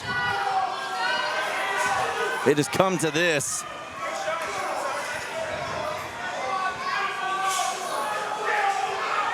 It has been a very stressful time in the Bulldog family household. I even had a moment to talk with Mama Bulldog before, and she said hopefully tonight will be the night to end things, finally have some peace at home, as Hellhound's been sleeping in the garage all this time. I would have expected the doghouse. It was a little much to say. Well, Hellhound not holding back at all here. Again, utilizing that chain to choke his father. We knew this thing was going to be brutal as he... And now Mason tossed a chair into the ring to his ally, and Bulldog Sr. stomped down on it. Not allowing Hellhound to get a hold of that chair. The senior missed with a clothesline there. Hellhound with a clothesline connecting, and now looking to send Bulldog toppling over, and does so to the floor once again.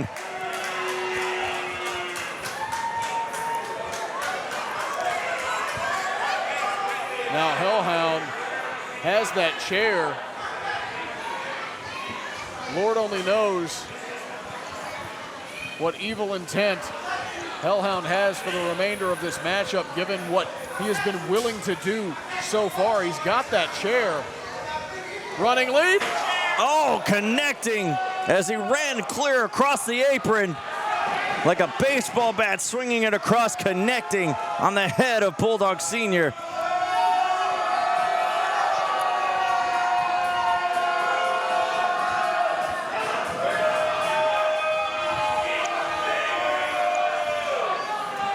A Hellhound in control. As you see the members of Legion watching on. Now Bulldog, he himself has been busted open from that chair shot. And now Hellhound biting directly where the blood was. What a diabolical individual. Well, we should have come into this thing expecting a dogfight, because that's what we're getting. Well, a dog collar match of all things, apropos for these two individuals to settle their differences that have been building for well over a year. And let's not forget that these two were once a dominant PWF Tag Team Championship team. They know each other as partners and as family members, and it still has come to this.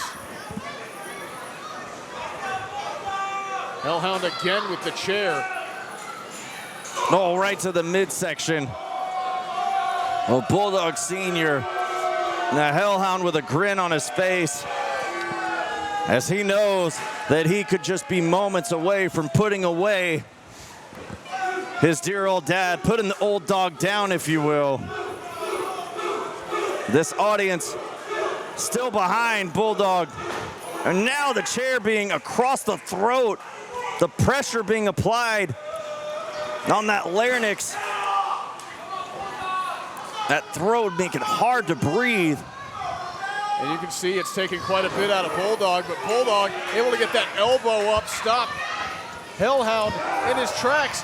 Big power slam. And now Bulldog Sr. has that chair. Looking to ascend. With the chair, shades of Cactus Jack off that middle rope. Might have just caved in Hellhound's skull. As Mama Bulldog watches on, gotta believe her heart torn in this matchup, as her husband takes a spill out on the outside once more, and now her son standing tall at the moment. And now Sean Hendrix issuing orders to Hellhound, saying to end it. I could hear it clear through my headset. And Hellhound looking to do so on Bulldog with clubbing blows to the back.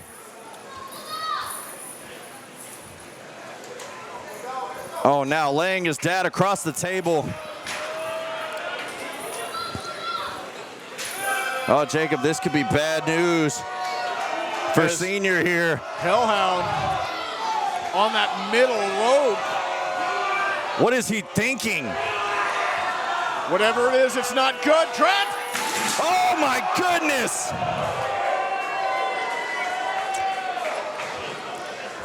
A blind splash to the outside sends Bulldog Senior through the table.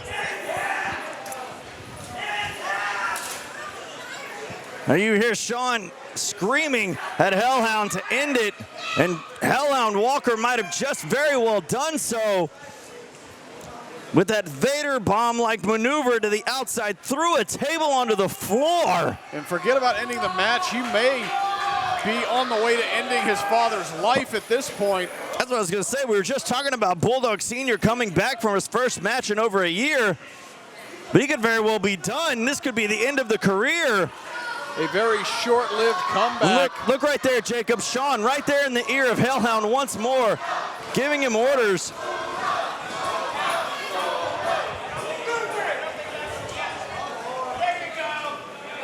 And ultimately, what does this boil down to?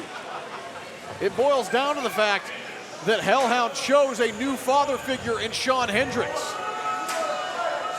And one of the many instances where these two had their issues, we thought there was a moment where there'd be a reconciliation.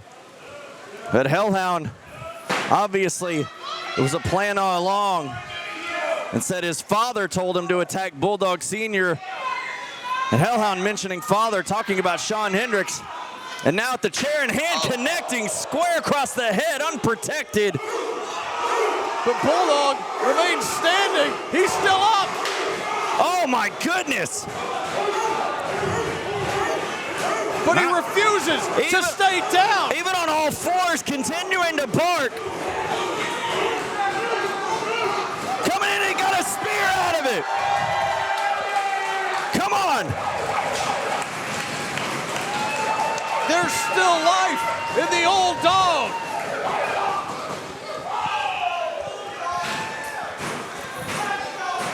Come on, Bulldog.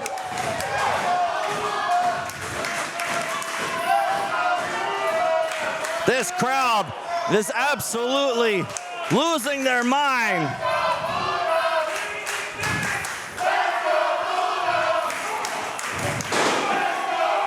Down he goes.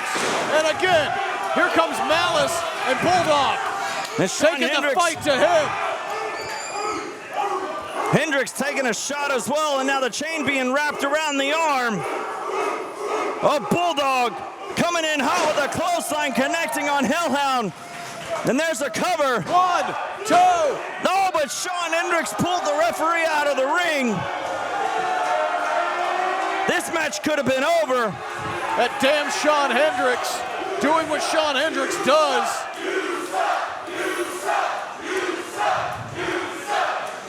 No, Bulldog got a handful of Hendrix on right now.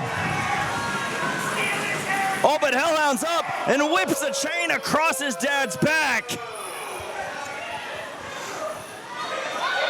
And again, those boxing style shots to the head of Bulldog, a head that has already taken major damage.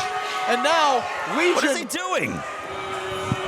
Shawn unleashing the chain off of Hellhound. And now they're wrapping the chain, trapping Bulldog with the ropes and the chain. Oh my. Hellhound with the chair in hand. Oh, this is it right here. Bulldog is about to be laid out to pasture. Oh my gosh. Hellhound denting the chair with his father's skull.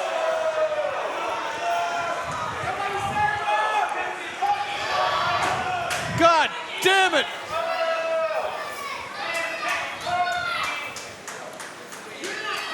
Well, this might be the end of Bulldog Senior. How can it not be?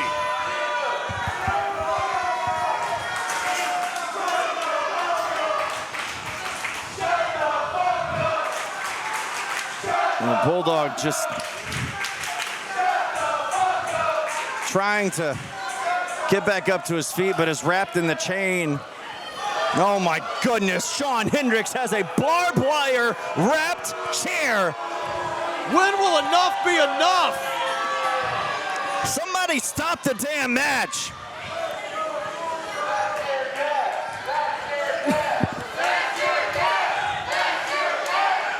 As Shawn Hendrix hands the chair to Hellhound, telling him to end it, and Hellhound tosses the chair aside. He's shaking his head no. There are some lines that you just can't cross. And apparently we found the one for Hellhound. Hendrix. Well, Hendrix crossed the line right there, apparently with Hellhound as he connects. And now Bulldog connecting with Malice as he made his way in the ring. What are we seeing? Hendrix wanted to end the legacy of Bulldog, and Hellhound said no, not like that. Well, Hellhound waving off his dad. We've seen this before, though.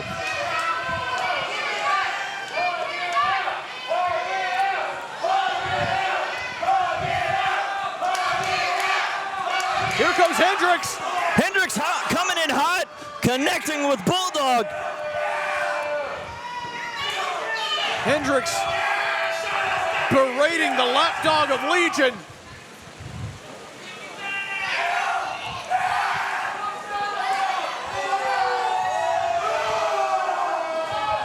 And Hellhound's got a hold of Hendrix, and Bulldog coming in for the assist. A double. There we go. Got onto that chair. A double choke slam on top of a barbed wire chair. Shades of the Bulldogs right there working in tandem. And there you see both father and son staring at one another.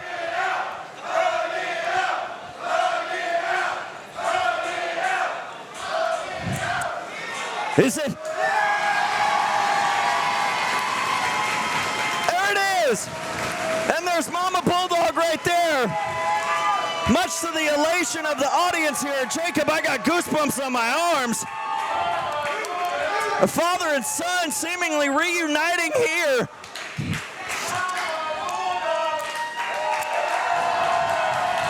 After a brutal dog collar match. A Hellhound being torn to end his father. And in doing so, the Bulldogs are no longer a house divided. Peace is restored within the home. And our cameras aren't on it, but Mama Bulldog is absolutely captivated with the motion. There you see her, right there. The absolute elation that she must be feeling to finally see her husband and son back together on the same side as the fans here in Premier Arena barking along in approval.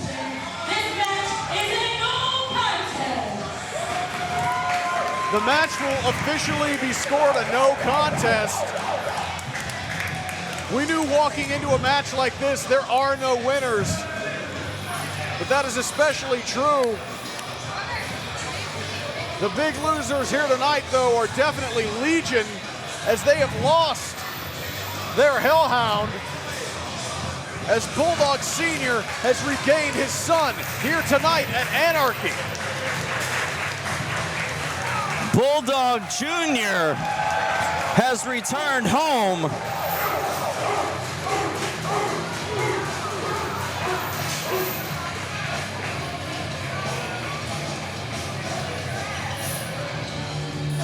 My goodness.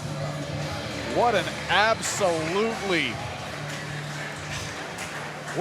brutal dog collar match. But what an outcome. Something I never could have imagined even a month ago, the reconciliation of the Bulldogs. I guess they just had to fight it out. They had to get it out of their system, and now we have, once again, a team of Bulldogs here at PWF. You love to see it, Jacob. It's a great thing to see the Bulldogs finally back together after such a long, hard road of differences. But that's tonight. And moving forward, we will see them two together once more. But we still have plenty more here to come at Anarchy as we move along here tonight in our PWF Premier Championship match. That's right, Trent. Now, there has been a slight change. As far as I know, Brick's original challenger has not been able to make it to the building here tonight. There was an unfortunate injury, so we don't know the status of the PWF Premier Championship match.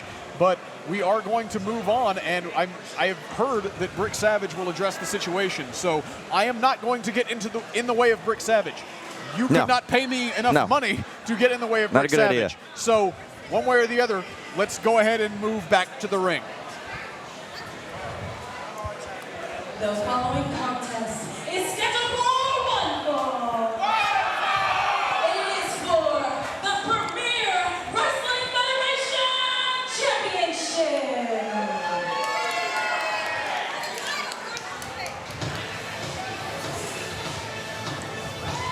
Well, there's a saying in wrestling, and it's times like this where you hate to hear it, but it is true. Card subject to change.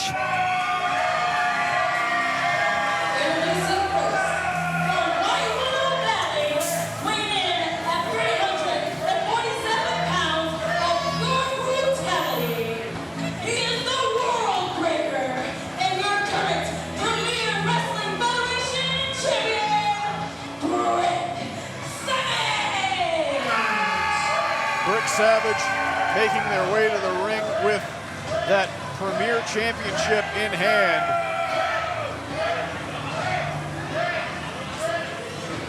I gotta tell you, it really doesn't matter who you put in the ring against Brick Savage. It's an uphill battle. It doesn't matter who you are. There's a reason why they call Brick Savage the World Breaker. One of the largest individuals ever to step foot here in PWF, and one of the most dominant competitors that we have ever seen. Thus why he holds that Premier Championship.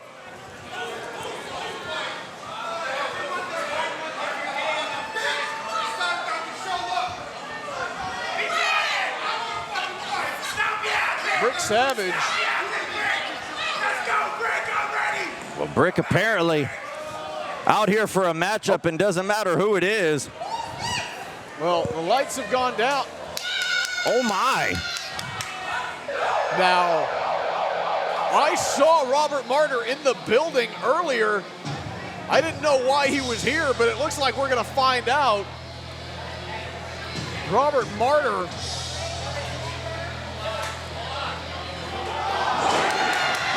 And oh my, look in the ring. Robert Martyr sneak attack from behind. The smartest move anyone could possibly make against Brick Savage, trying to gain an early advantage.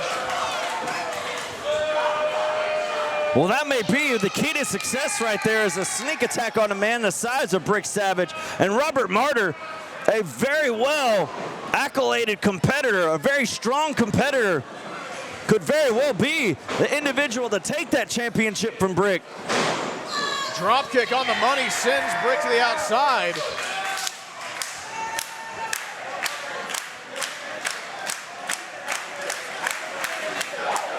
Now, Martyr. Oh, got caught with that baseball-like slide drop. Oh, my goodness. A power bomb on the apron. Oh, my goodness.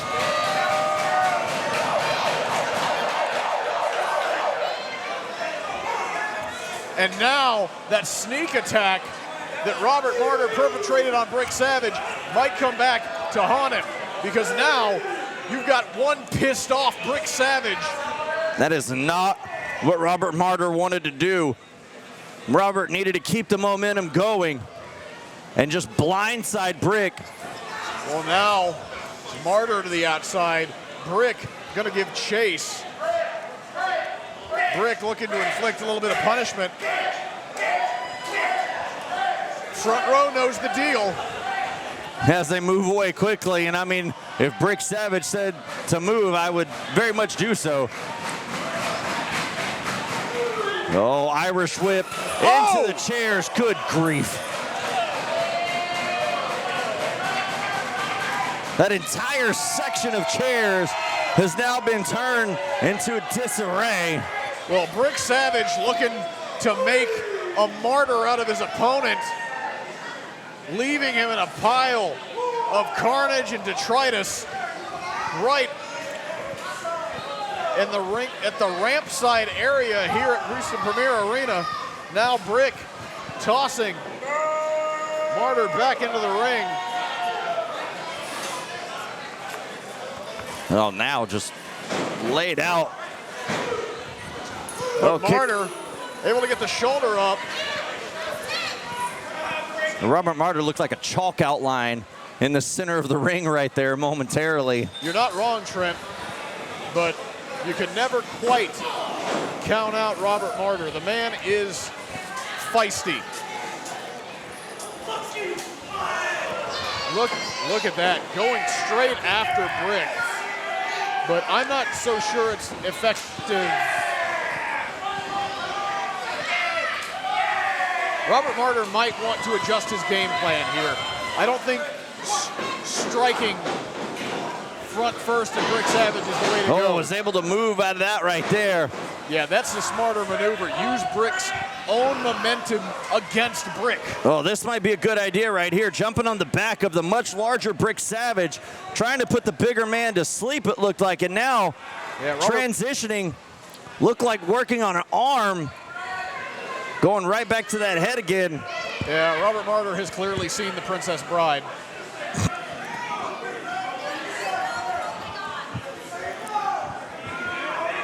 But Brick, pancaked him. Turning Houston Premier Arena into the Waffle House. Gonna be the only place left open after this show. And Martyr practically begging off Brick. But that's not gonna work. Brick Savage shows no mercy. You don't think that word is in his vocabulary. Yeah, but there's no quit in Robert Martyr. He's a very tenacious individual. Calls himself the son of a serpent.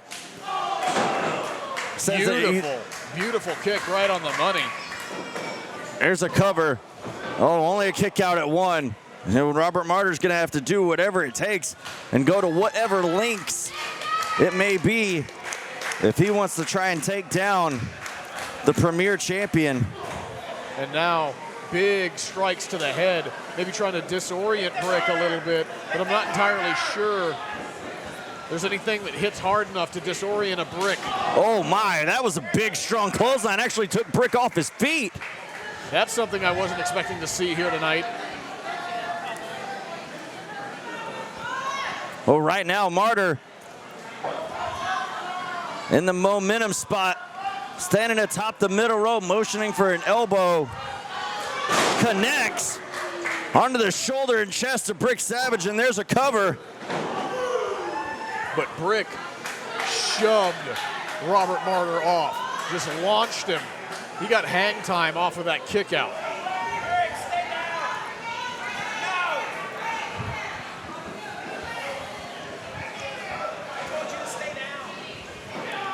I mean, Brick Savage is all of 6'2", 347 pounds of brutality.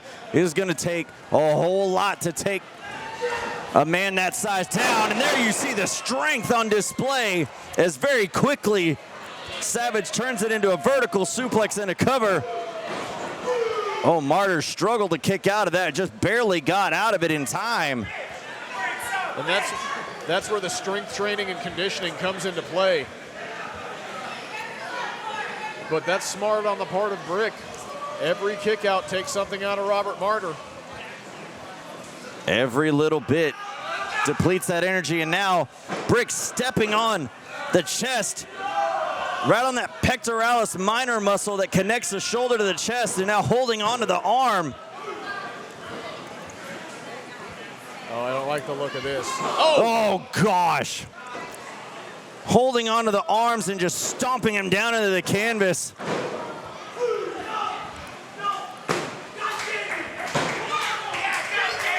No, Robert Martyr looked like it just woke him up as he's right back up to his feet and now taking the fight. Martyr might be running off of pure adrenaline. Oh, shit. Well, that adrenaline might have just hit a brick wall. Can we enter Brick into that world slap fight contest? Oh, that would be good. Martyr absolutely looking up at the lights, completely dazed. The referee checked on him. Thankfully, for his own sake. And now Brick has Martyr. Oh, and Martyr but trying to Martyr, go for a guillotine hold there, but able to DDT the champion down. And both men are down. The count is being administered. It looked like Martyr was trying to go for the cover, but he is out of it. He has spent so much, he can't even manage to get himself over to Brick. The referee's count now up to 6 as the champion begins to stir. Brick up on a knee. Whoa. Up on both feet, but very wobbly there as Martyr trying to take advantage, reversed by the champion. Oh, back elbow to Savage, and now off the ropes. Martyr with a big shotgun drop kick sends Brick down to the outside. And oh my goodness, Martyr motioning to the audience right there. Brick has been the theme for the night. Tope to a suicida, taking Brick to the front row. And the champion is having a seat. rolled back into the ring by Martyr. Martyr looking to go up top. Martyr has Brick on the defensive.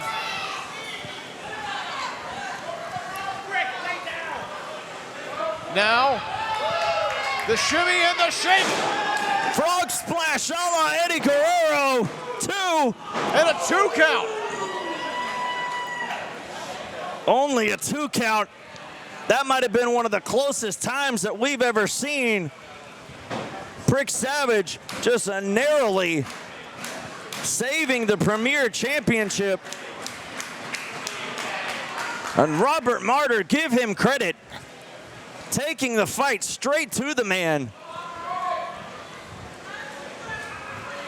Not backing down whatsoever. Well, Martyr came into this thing like a bullet fired from a gun. Oh, and now just insulting Brick. I don't know how wise of a...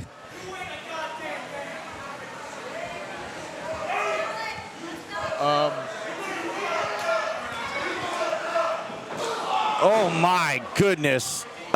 Brick might have just dislocated Martyr's jaw. I don't know if you heard it, ladies and gentlemen. Robert Martyr said, "You are not a man," to Brick Savage. And that's true. Brick Savage is more than a man. Oh no. Brick Savage identifies as a problem. As the two now standing, a sidekick onto the apron, has the champion reeling. Martyr, oh my. No. Oh. Dumps him into the ring. Connecting foot to the face.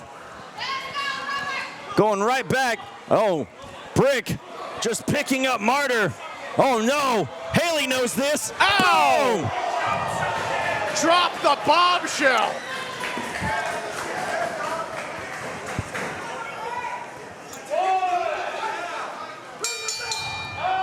The referee has called for the bell, a TKO finish, as Brick Savage has completely knocked out Robert Martyr.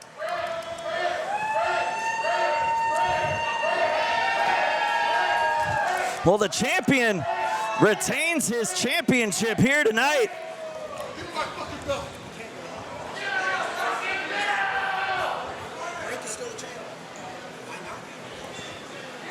We'll get the official word from Haley.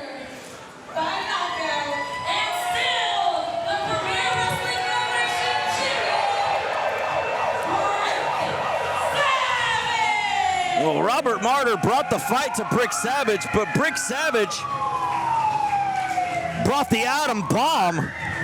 Perhaps the most savage ending to any PWF title match I've seen during my tenure. Brick Savage ending Robert Martyr.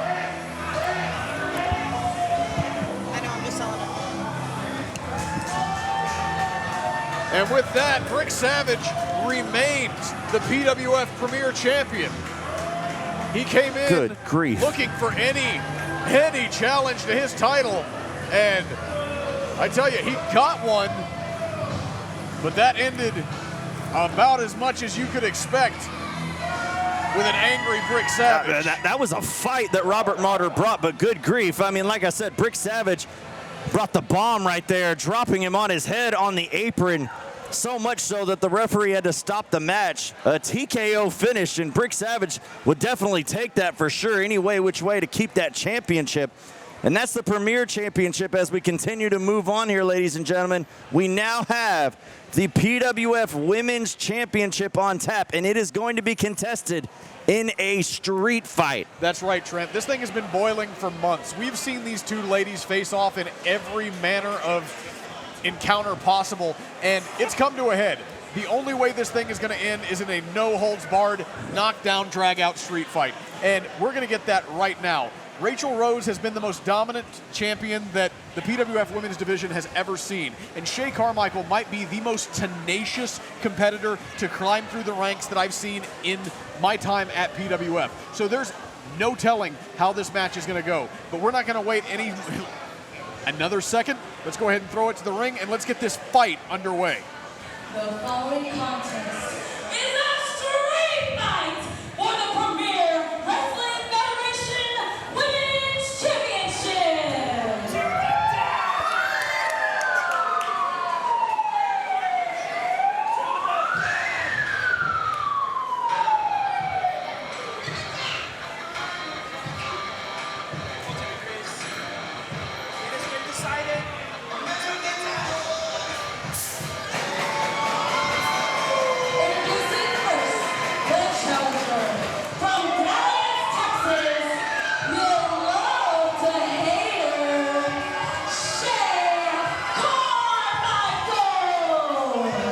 Shay Carmichael came ready to play. I was just saying, she is not dressed to wrestle. She is ready to fight. And she didn't come empty-handed. All bets are off. All things legal in this street fight. Why not bring a weapon in hand? And you've got to come into this thing prepared, because you know Raychell Rose will.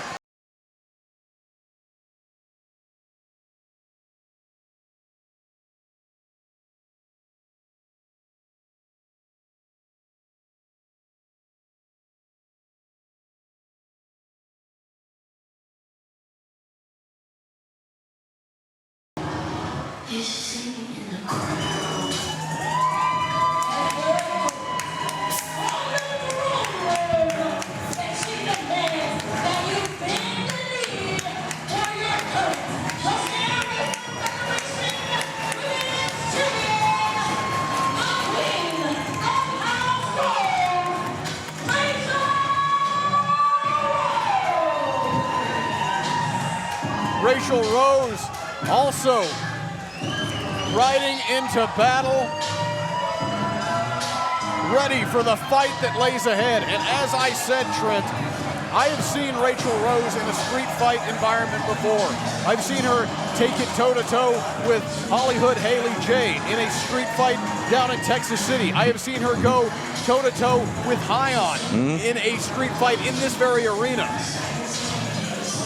She is willing to do whatever it takes to hold on to championship gold. Well, there's a reason why Raychell Rose has held that championship for as long as she has, well over the course of a year. Over 475 days, Trent.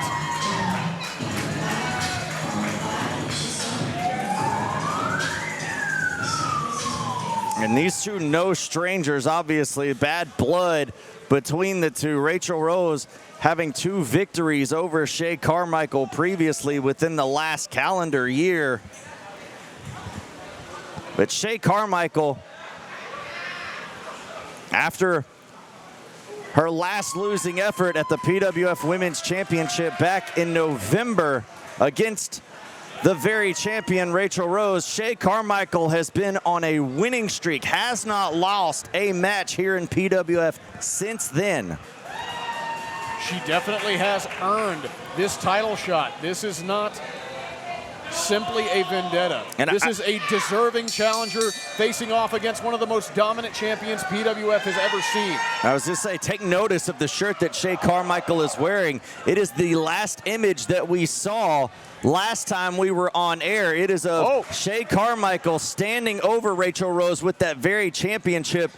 So wearing this shirt is a form of taunting the champion. And I'm not so sure that's a smart idea by the champion to toss that chair aside. As there, the challenger comes in with the chair, looking to fight bare fists. And the queen and the challenger going right at it.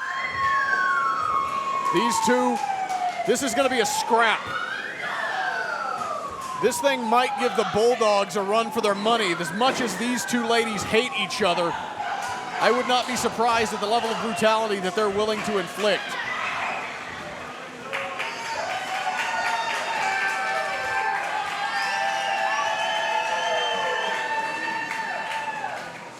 Raychell taking the fight to Shay in the corner. Big chop.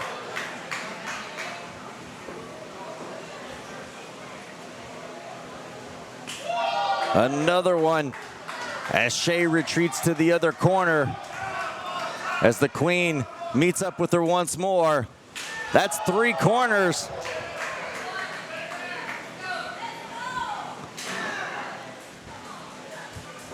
Raychell with the Irish whip, countered by Shay, middle of the ring. Oh, gets knee that to the knee face. lift. These two have been trying to get into each other's heads for the last several months. And you know that as far as competitors go, there are no two who know each other as well as these two heading into this match. This might be the biggest title defense of Raychell Rose's career. Raychell Rose off the ropes. Oh! Shay got a chair and connected. And now right across the back of the champion.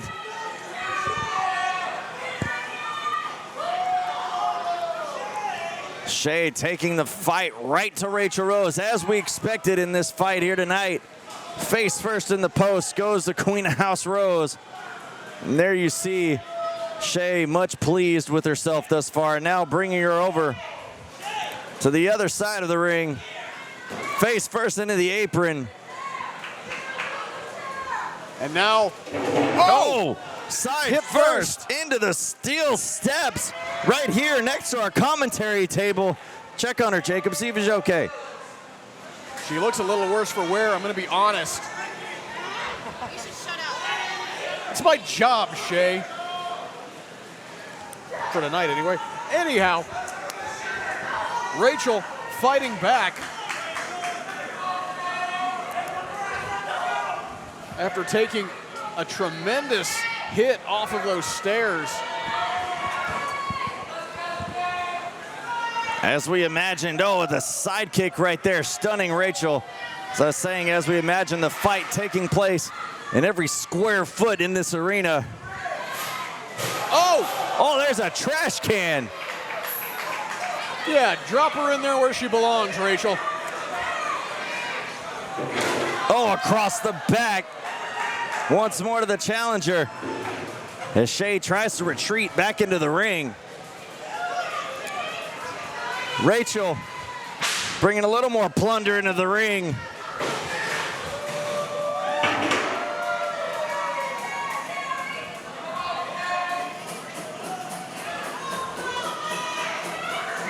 And now Raychell in full control, trash can lid in hand. And you have to imagine Raychell has been imagining this moment for several months. The constant taunts, the trash talk, everything has led to this. Raychell has wanted to get her hands on Shay just as much as Shay has wanted to get her hands on that PWF Women's Championship. Well, Raychell looking for a suplex. Shay doing her best to counter it, reversed it, and now landing it on Raychell Rose. And now a cover following up. But just a 2 count there, Raychell able to kick out. And now Shay with the same trash can lid in hand, connecting with the back of Rose. Got her in the midsection even, good grief. And that's gotta feel good for the challenger, taking the fight right to the champion, doing what she set out to do ever since losing her last championship opportunity back at Burnout. Looking to capitalize on that opportunity in this street fight here at Anarchy to end that 475-day title reign that Raychell Rose has basically clinched on that championship. Yeah, Raychell has held on to that championship for dear life. And she has defeated everything that has come her way. But this is the first time that we've seen a match like this take place for that PWF Women's Championship. Well, Raychell Rose has a new hat on right now and getting drop kicked straight to the dome. Caved in. That garbage can might have caved in Rachel's head. Pulling her back in the ring. Here's a cover. But Raychell able to get the shoulder up. I've known Raychell a long time. She's tough. But there's only so many direct hits to the head you can take. Well, there's a few more right there.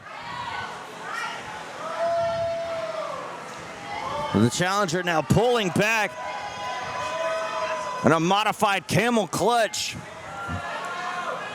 Just pulling back that neck and lower back area of the champion in a very bad spot right now. Referee checking in if Rose has had enough. And she's trying to fight through the pain.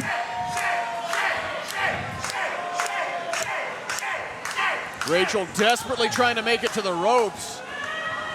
In this street fight situation. Crawling, doing everything she's able to do so, but it's a street fight. And the referee telling Raychell, doesn't really matter, she can't make or break the hold. She can use it to give herself some leverage, however, and that's what Raychell is doing. And that's how smart the champion is, knowing that. Oh, oh my goodness, just throwing the chair.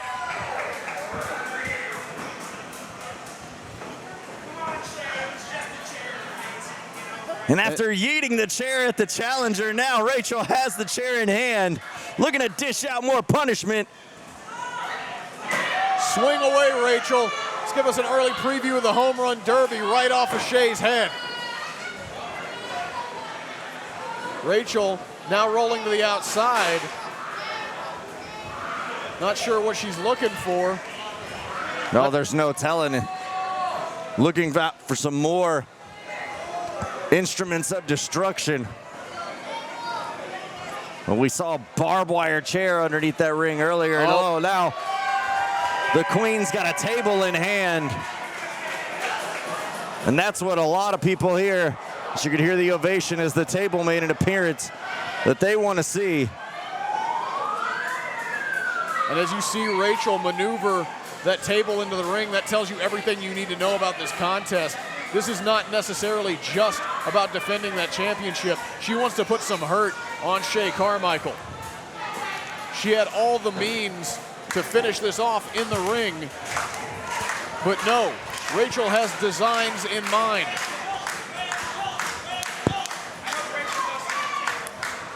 Raychell maneuvering that table into the corner.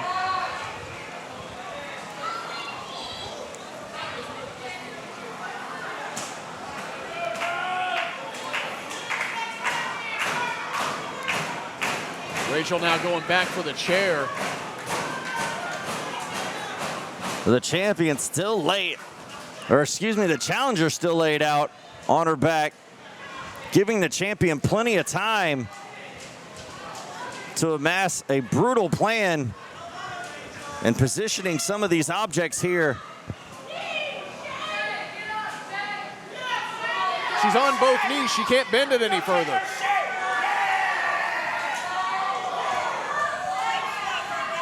Well, Raychell smacking the challenger across the face now. Oh, this could be really bad. Looking for a suplex, it looks like, on top of that chair. Now Shay countering, moving out of the way. Raychell doing the same, wisely being aware of where that chair is being positioned. Now Raychell in the corner as Shay picks up the chair. Oh, and Raychell connecting with a side kick on the chair that connects with Shay's head. And the challenger is out. This is a window of opportunity for Raychell Rose here. Raychell Rose showcasing some tremendous upper body strength, getting to that top turnbuckle. Up top. And now Raychell off the top cut. Oh, got caught. A super kick to the chin from Shay Carmichael, and Raychell Rose is out. Shay looking to capitalize here after hitting that kick. And now Shay, Irish whip countered. Shay puts the brakes on. Here comes Raychell. Spear! Oh, through the Spear! Raychell Rose spearing Shay Carmichael through the table in the corner.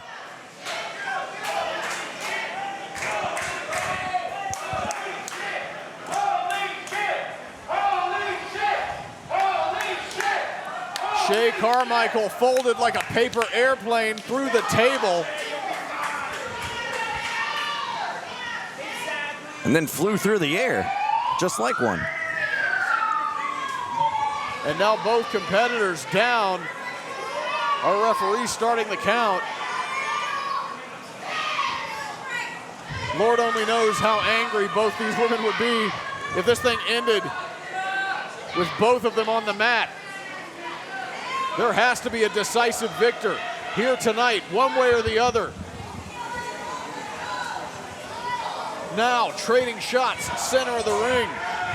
These two women who have been at each other's throats for months, looking to finish this thing off. Shots being thrown by the champion. In the corner goes Shay. Raychell looking for that knee. Connects.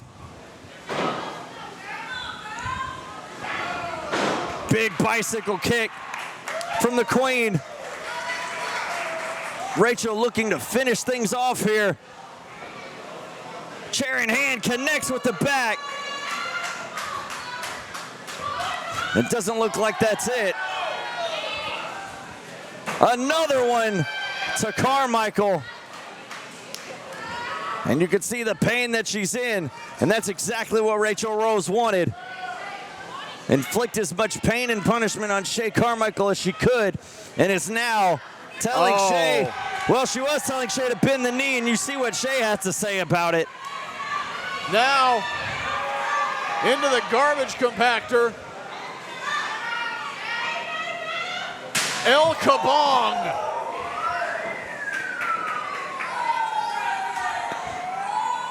Oh, the knees connecting with the trash can with the challenger inside.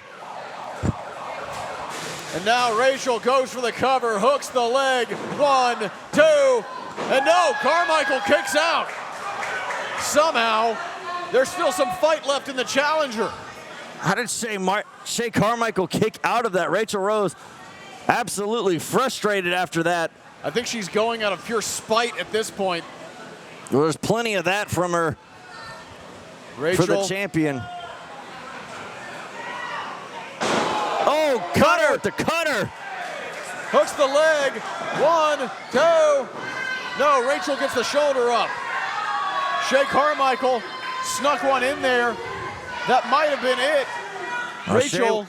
Shay went back for the chair as Raychell Raychell going face first. I'm gonna say Raychell looking to roll to safety.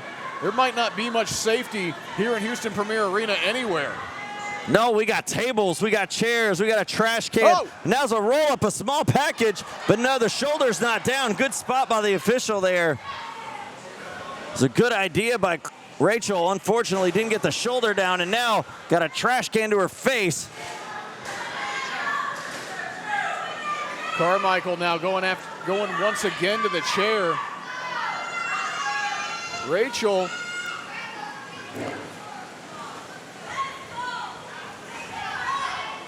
Oh no. Putting a new necklace on the queen. This could be a bad, bad, bad thing for Raychell Rose. Shay lifting Raychell up. Oh no. Oh God, dear God, oh, no. Shay. A neck breaker! And Rachel's out like a light. Shay hooks the leg. That's it. 2, 3. We got a new champion. Shay Carmichael has done it. She beat Raychell Rose.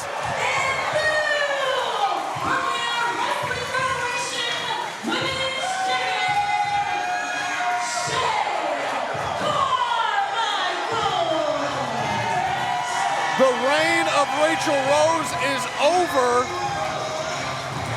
And for the second time tonight, we have a new champion here in PWF. The long, arduous journey that Shay Carmichael has taken to reach the top of the women's division here in PWF has now been reached, but it looks like she's not satisfied, as a shot for good measure to the now former champion on her way out.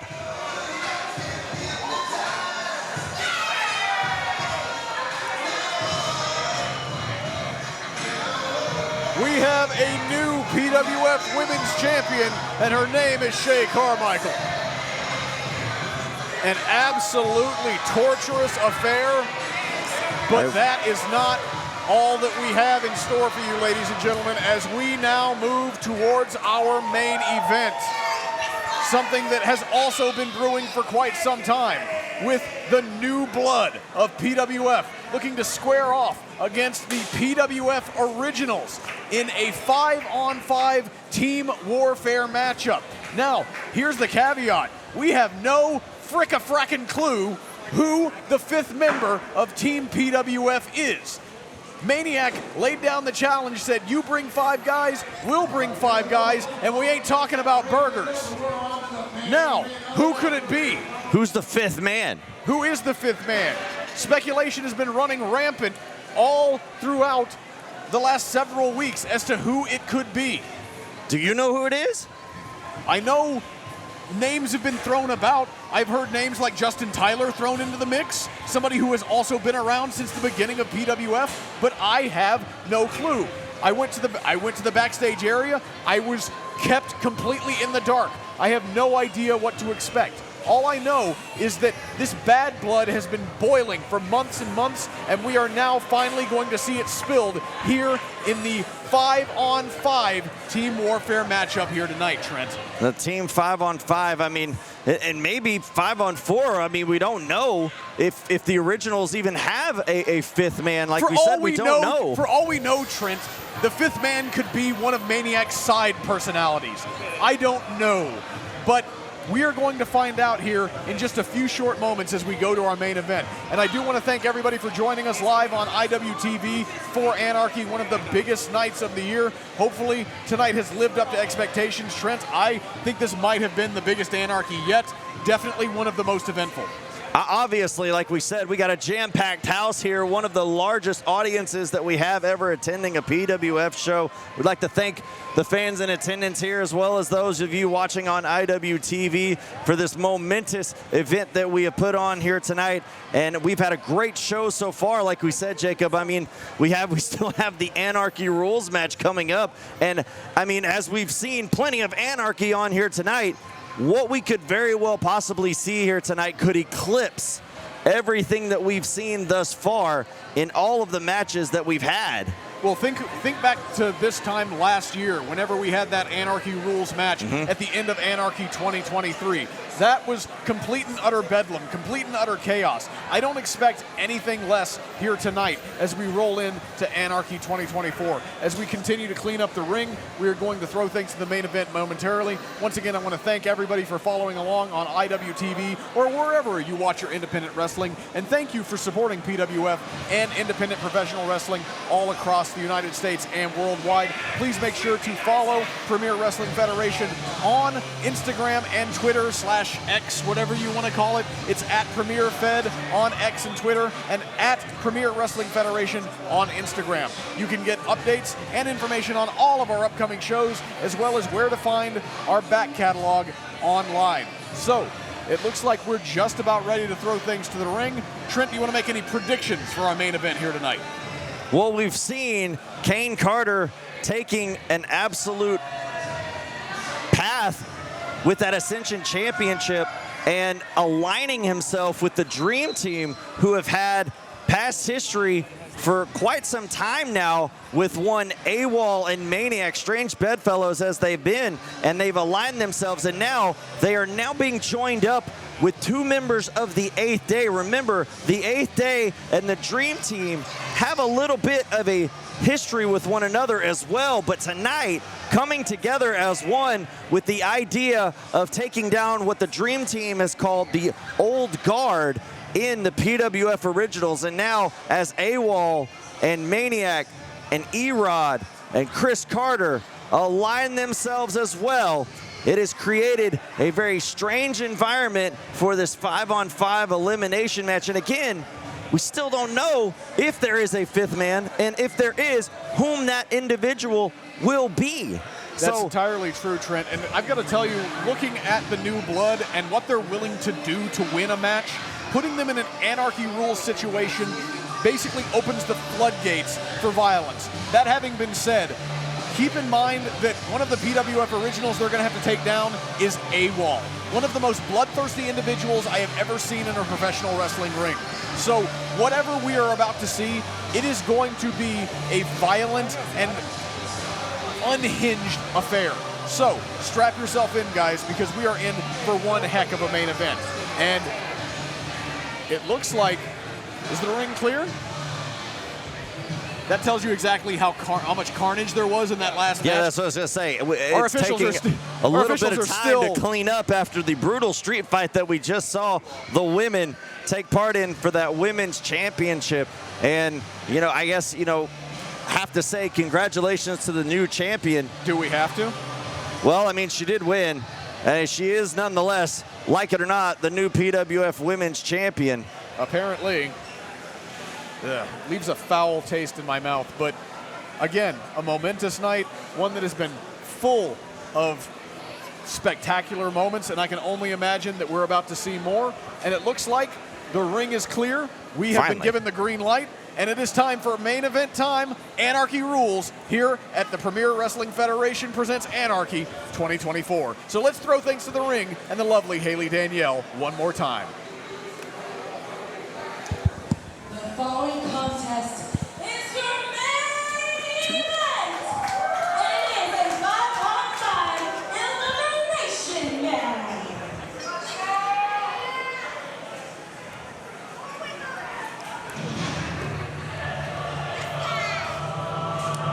You hear the ominous music of the 8th Day. Individuals as part of the new blood here in the Premier Wrestling Federation, excuse me. As one Father O'Day and Holy Roger there, being flanked by the Guardian. From the kingdom of the 8th day, accompanied by the Guardian, weighing in at 888 pounds, Holy Roger and Father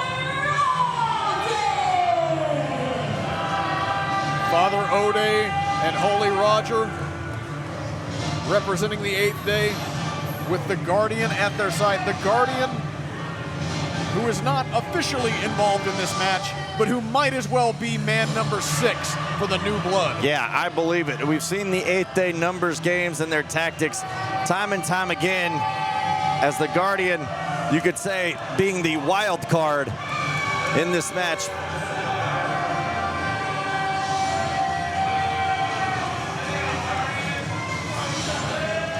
Three individuals of a very dominant group here in PWF. Oh God, you know what? I tried to watch Beverly Hills Cop Axel F this weekend. I tried to enjoy myself. And then I heard this song and instinctively projectile vomited. Why? Because of these two. Well, we've seen these two individuals, the Dream Team, still making their way through the curtain. This is where everything began, Jacob, with these two individuals that had a problem with Maniac and AWOL.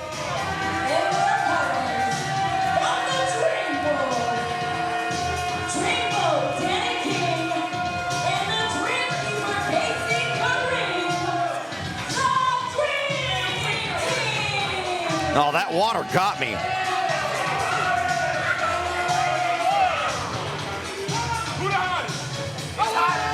Who told Danny King that that mustache was a good idea? Dominic Mysterio.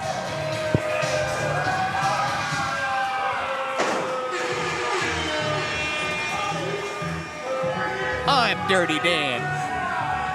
No, this is Patrick. Oh, the Dream Team. Oh, the God. problem child of PWF. They are indeed a problem.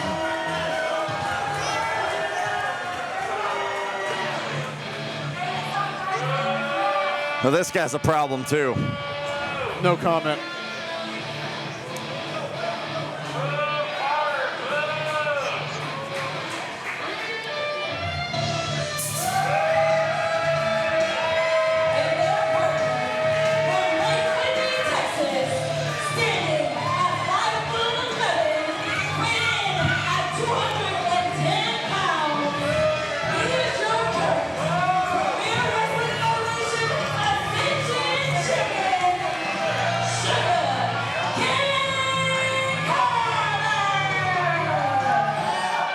The Sugar Cane Carter. Good grief. Ain't nothing sweet about this guy. Seems like he just tossed a water bottle in someone's face. Yeah, Sugar Cane Carter my ass. The man looks like a salt lick with a $2 fade.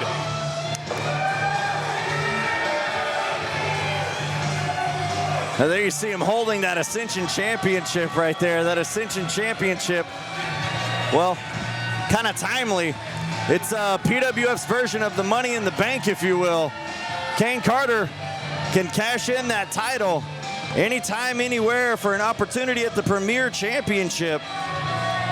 Obviously, well, after what Brick Savage did to Robert Martyr earlier today, I'm not entirely sure that seems like a good idea, regardless of who's holding that title. Yeah, it seems like that's why he is still holding on to it. Maybe had more things on his mind here tonight.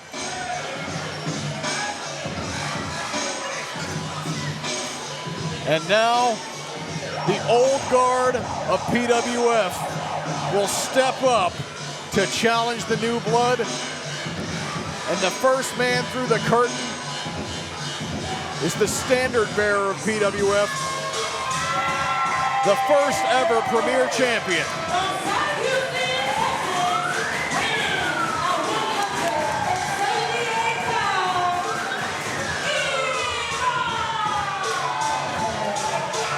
E-Rod who has PWF in his blood. I can't think of anyone better to represent what PWF has always meant than someone like Erod.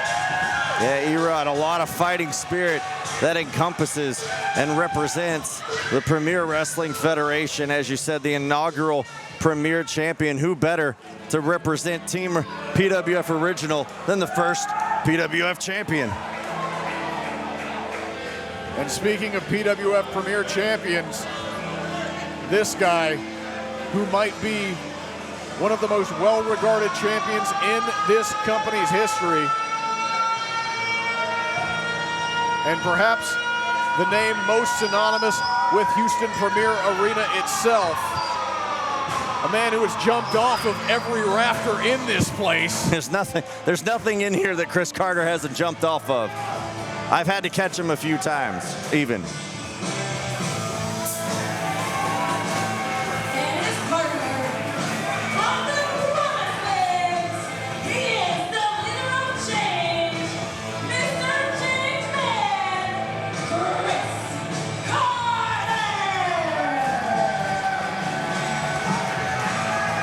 Chris Carter,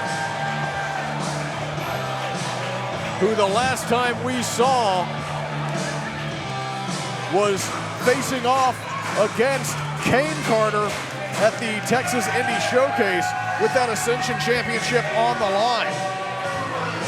That's right, Jacob. Both you and I were on the call for that matchup. And if Chris Carter and Kane Carter watched that match back, would have been able to spot some weaknesses, maybe even possibly of one another, that could help aid them and their teams in this matchup.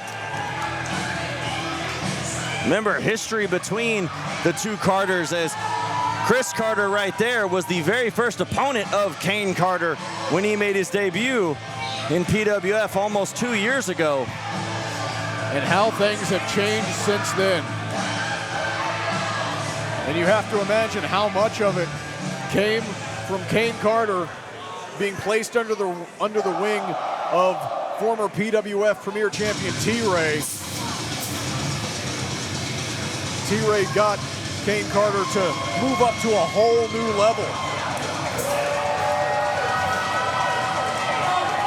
Oh my God, AWOL has the war mask on. An original look, if you will. The flak jacket is on. AWOL just got confetti. Here's the thing, if you are not a long-time viewer of PWF, you may not remember when AWOL was the face of this company, when AWOL was beloved by everyone in this arena. And here tonight, perhaps that same AWOL is the one that is stepping into the ring.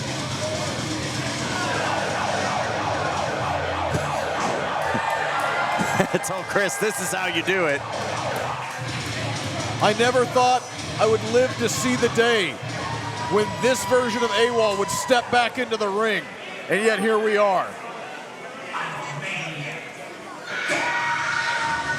A long-time crowd favorite here in PWF.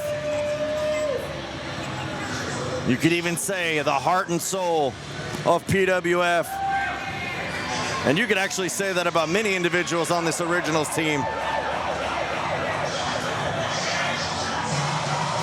There are individuals who have held the torch for PWF, but you will not find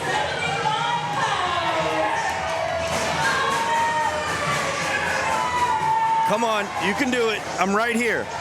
I'm right here. My hands are up. Maniac here to fight, but he's going to make sure that the crowd has refreshments the whole way through. Just not me. Yeah, just not you. Just not you, Trent. I'm on a diet anyway. I never get confetti. Maniac, who is the instigator of this whole affair. No, wait a minute. I wouldn't say instigator. The Dream Team was the one that instigated the issue with Maniac starting. And AWOL right there instigating a little bit. Oh! He's spitting water into the corner of the New Blood, and the New Blood getting ready to bring this fight into the ring now. Wait a minute, is Haley the 5th man? Oh, I hope not.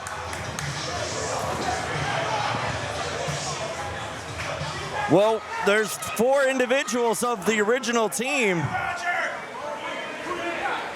Is there a 5th?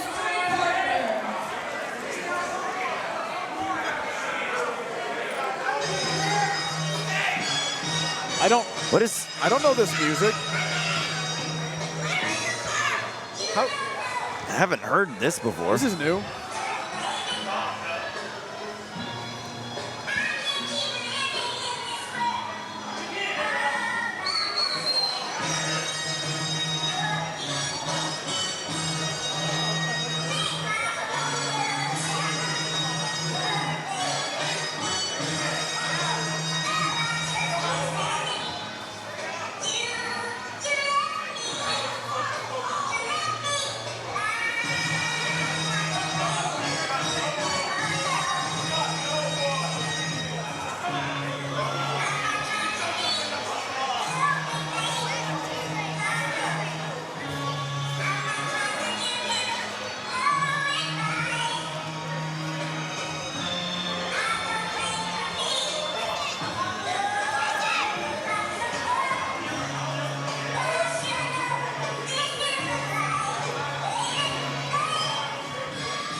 What? What? What is that? What? What is? What? He's retired. What? What? Oh my God! T-Ray is back! The ray of light!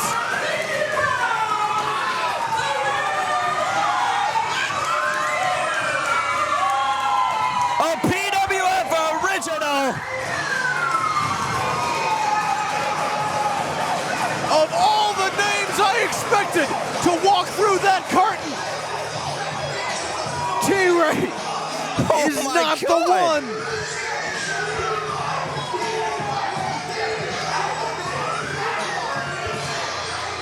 We haven't seen T-Ray. Well, I mean, T-Ray retired nearly a year ago from active competition.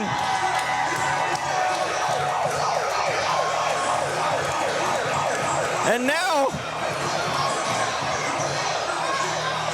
making an appearance here, siding with the PWF Originals, and you can see Kane Carter absolutely shocked and beside himself as his former mentor now stands aside him. Hey, KC Kareem coming over to our table. They even can't believe that T-Ray's over here. T-Ray, who the last time when we saw him in this arena was actually, I believe, in that Anarchy Rules match a year ago today, aligned with Kane Carter, now back to face off against his protege.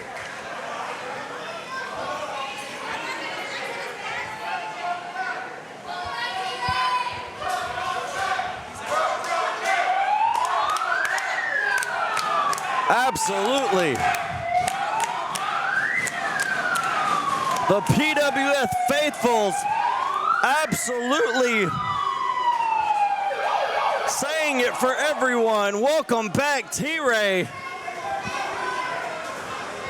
Now, Kane Carter in the 8th day and the Dream Team trying to regroup here, as who could have possibly imagined that T-Ray was the 5th man.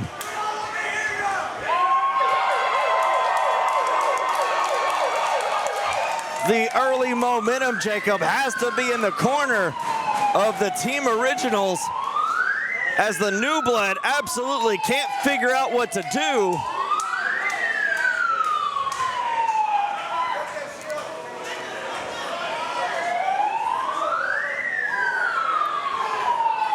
The New Blood looking like they need to strategize a little bit here.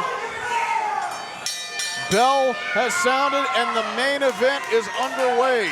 Gang warfare, Anarchy Kane rules. Carter absolutely staring a hole through T-Ray. Hasn't taken his eyes off of him until just now as he sees who's across from him in the ring as Kane and Erod begin a lockup to start this 5-on-5 elimination match. Every elimination occurs by pinfall or submission, and that individual must vacate the premises, if you will, and is out of the match. This match ends when there is one team completely eliminated.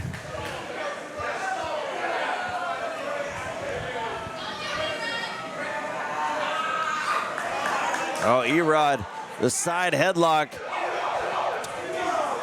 on to Kane Carter, the Ascension champion.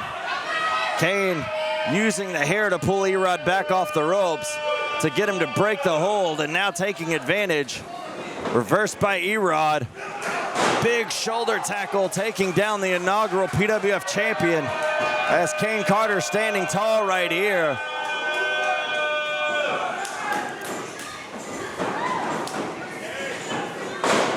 Big arm drag. Duck. And Erod showing off the athleticism that made him that inaugural PWF Premier Champion, sending Kane Carter scrambling back to his corner.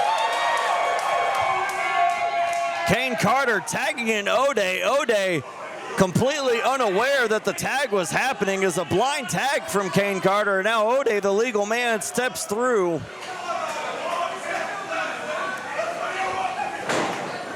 O'Day, no shortage of confidence in himself. So he takes the fight right at the Erod, slamming him down onto the mat. Erod showcasing a little bit of that Lucha skill background there, kipping up with the arm drag, and now the arm bar applied on Father O'Day.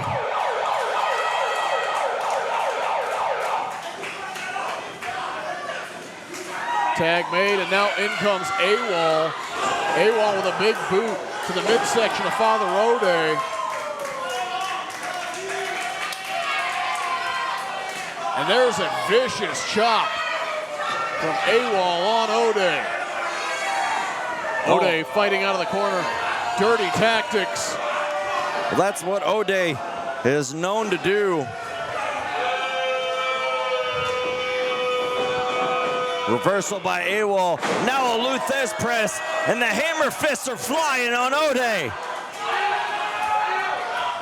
Oh, he's got him by the throat, picking him up. And a fall-away slam by the War Machine. AWOL firmly in control here. O'Day in the corner. Big running boot.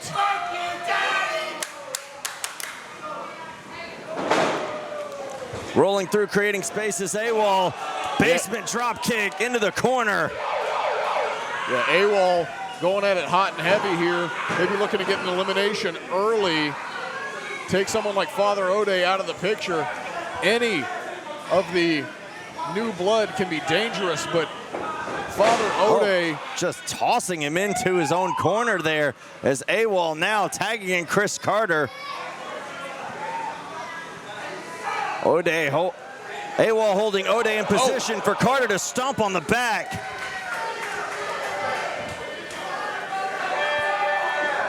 And now Carter throwing hard fists at Father O'Day. Irish whip into the ropes, ducks that clothesline. Sidesteps, and a head scissor takeover by Carter onto O'Day. Drop kick stuns O'Day as O'Day spills out into the ring.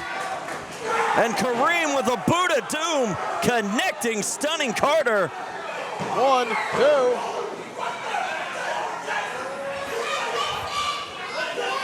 2. In this elimination style match, you can enter the ring whenever your opponent slides underneath the bottom rope in a Lucha style tag. So multiple ways of a legal man being in the matchup. As KC Kareem saw O'Day slip underneath the rope, saw an opportunity, and came in guns blazing with that boot of doom. Jawbreaker by Chris Carter. Off the ropes he goes. Oh, Kareem popping him up and dropping him across the knee. A gut buster and a cover. Just a 2 count, however. Casey, Kareem, and Danny King, the Dream Team, for all their faults, are some vicious competitors.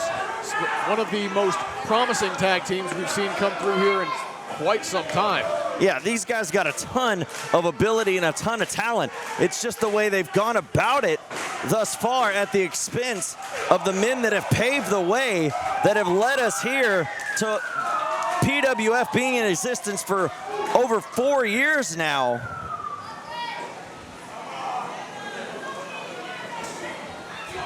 Oh, Carter, caught him. tornado DDT. That's what you got to look out for with someone like Chris Carter, who can innovate offense on the fly.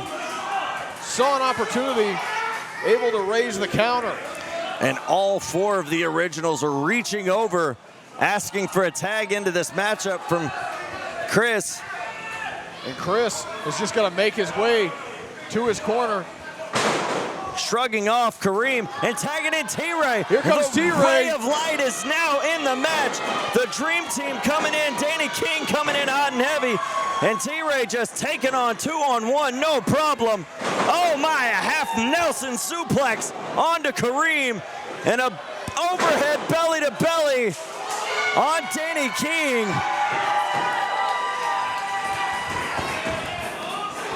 Danny King now into Kareem. And T-Ray, oh my. Oh my God. A German suplex coupled with a fall-away slam. Here's a cover on Kareem. Just 2. Casey Kareem still the legal man. T-Ray. Oh, looking for that T5. Oh, Kareem landed on his feet. Oh my goodness, Casey Kareem has T-Ray on his shoulders. T-Ray sliding through. There's a roll-up, shoulders are down. And he picked him up. Muscles him up. Oh, put him on his shoulders. And T5 connects. Show Kate Carter how it's done, son.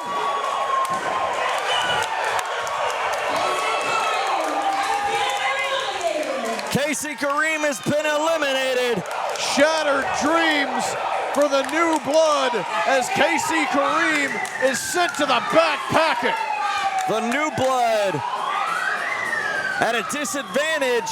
Now 5-on-4. Roger rolls in and chop blocks T-Ray as T-Ray was distracted by the rest of the new blood. And now Holy Roger, the legal man for the new blood, coming in. And Holy Roger taking the fight to T-Ray.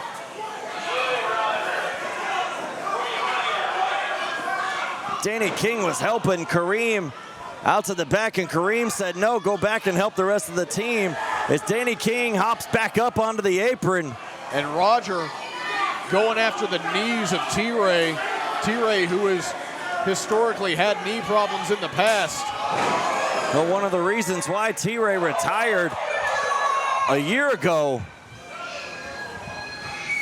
but coming to the aid of his compatriots in PWF, the originals, here tonight. And now a tag made while in the corner. Here comes the Maniac. Flying crossbody takes down Holy Roger.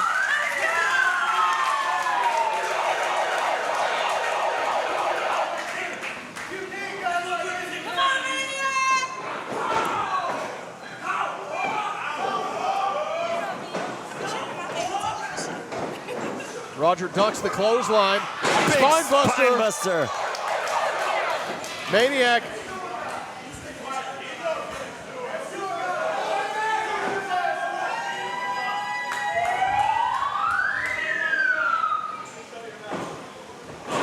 Oh, there's one moonsault. There's 2 moonsaults. And that's 3 for good measure. I was wondering what he was thinking there, but to get inside the mind of the Maniac could be a losing effort. Maniac off the ropes. Springboard. Cover. 2, and kick out.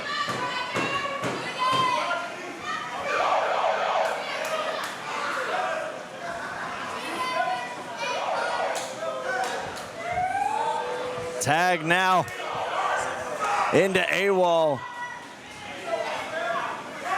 AWOL has him up. Oh.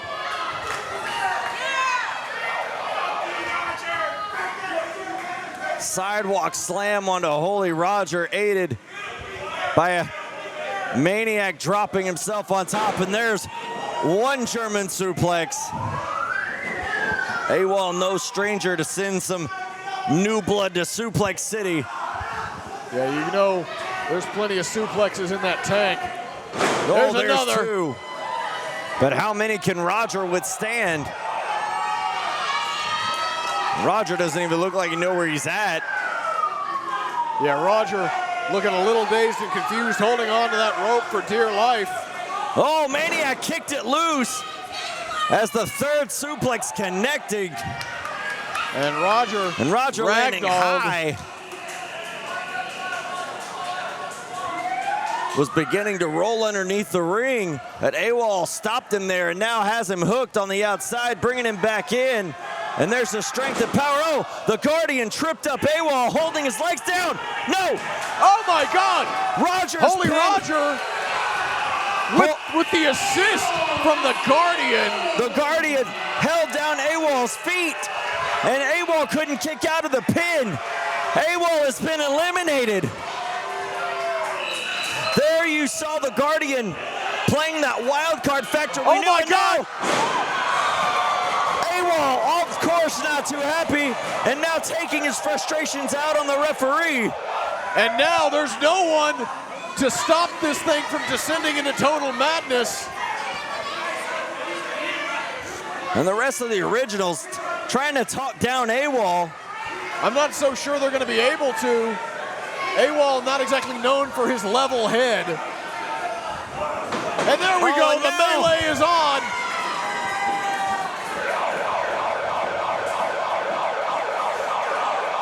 We got a fight brewing. AWOL just tossed Danny King to the outside. We've lost all order in this matchup.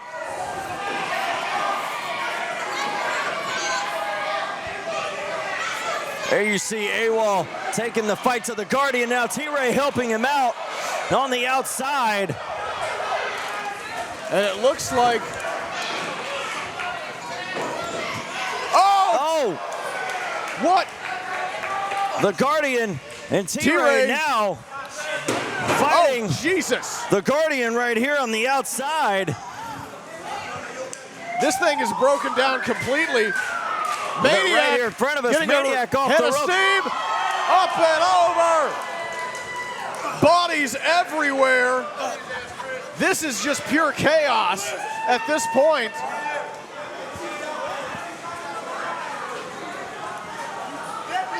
And now T-Ray in the ring. Oh no. Oh, T-Ray, no. T-Ray off the ropes, over the top. Oh my God! T-Ray, the cruiserweight returns!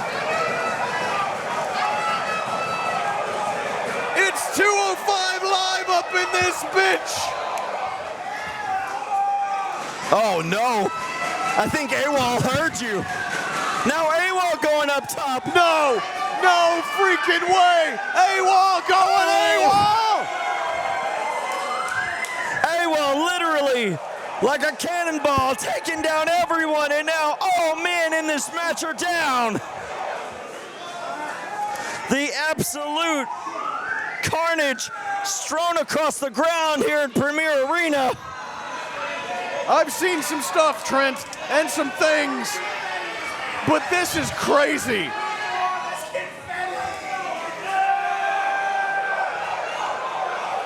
And it looks like the PWF Originals are standing tall. Well, T-Ray just motioned to AWOL. And it looks to like go after the Guardian. It looks like the Guardian looks like they're going to take their frustrations out on the Guardian here. Well, Maniac and Guardian. Nope. Don't tell me twice. Good grief. Nope. I don't want it. T-Ray telling us to move out of the way, and there's no way that I wasn't listening. And now the Originals have the Guardian up. AWOL. It's out through our commentary table right here in front of us. That was a new table. Well, now what are we going to sit at? I guess we're standing the rest of the show. Yep. Well, the Guardian's right here, taken out of this match. No longer a factor as he just was in eliminating AWOL moments ago. As the Originals took care of the wild card. As Kane Carter rolls back into the ring, Maniac heading up top. O'Day's got him by the leg. Maniac off the top. No one home. Flat-footed. And now Maniac and Kane Carter going toe-to-toe, center of the ring. Irish whip countered by Kane Carter. Maniac. Knee to the face. Oh, that spinning blue thunderbomb. There's a cover. 2. No. Maniac.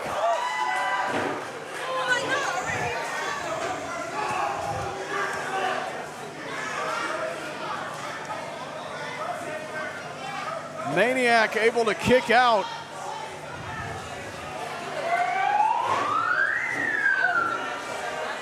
Kane Carter now maneuvering Maniac into the corner. Now Kane holding Maniac steady for Holy Roger to climb up top. The double axe handle onto that shoulder and rib section.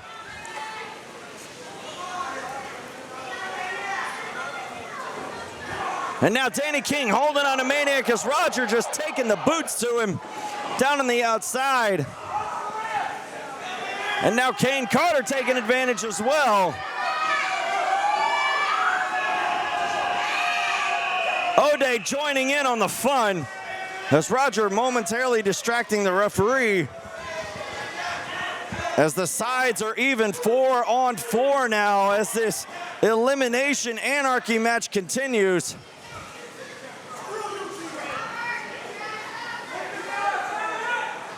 Holy Roger taking Maniac over into the corner. Maniac's face meeting that top turnbuckle.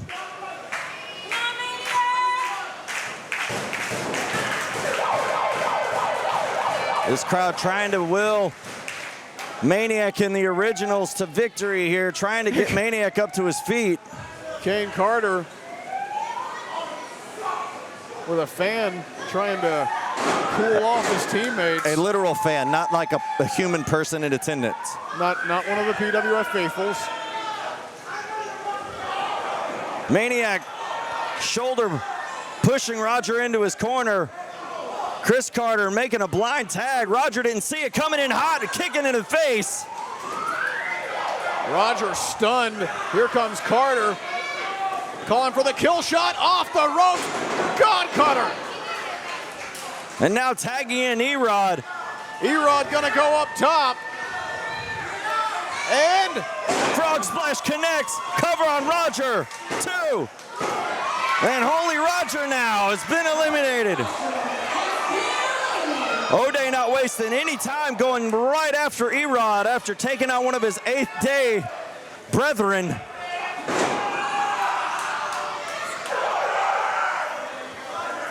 E-Rod with a back body drop onto O'Day, now a forearm there. And if you're keeping track at home, there are 4 Originals now and 3 of the new blood remaining. Holy Roger holding E-Rod's foot, just providing the distraction momentarily for O'Day to connect on that kick. And now O'Day bringing E-Rod to the center of the ring and slamming E-Rod down. Here's a cover. And that's it, he puts away. Father O'Day has eliminated E-Rod, and now it's down to 3-on-3. Now the sides are even once more. Who's it gonna be to face off against O'Day? Well, O'Day looks like he's ready to take on any of the challengers as Chris Carter looks to step through the ropes first. Looks like Carter is going to be the man.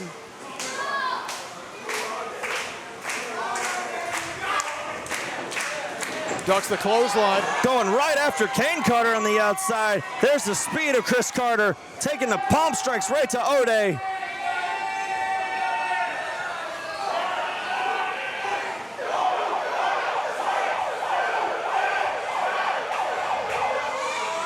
Oh, right before that last number, O'Day caught Chris Carter. Carter popped up off his feet. Kick to the midsection from O'Day. Rebound from Carter through the ropes. Stunner, jaw-jacked O'Day. O'Day, blind tag made by Danny King. Looking like Little John Studd in those overalls.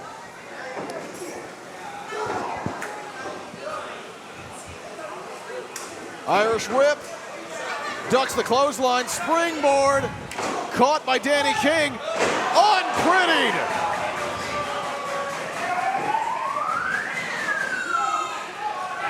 Now Danny King looking up top. Connecting with the cream shot cover. And Chris Carter out. Maniac tried to make the save. Maniac got tripped up in the ropes on his way and was too late to break up the count. Okay. Well, Danny King didn't see T-Ray coming in.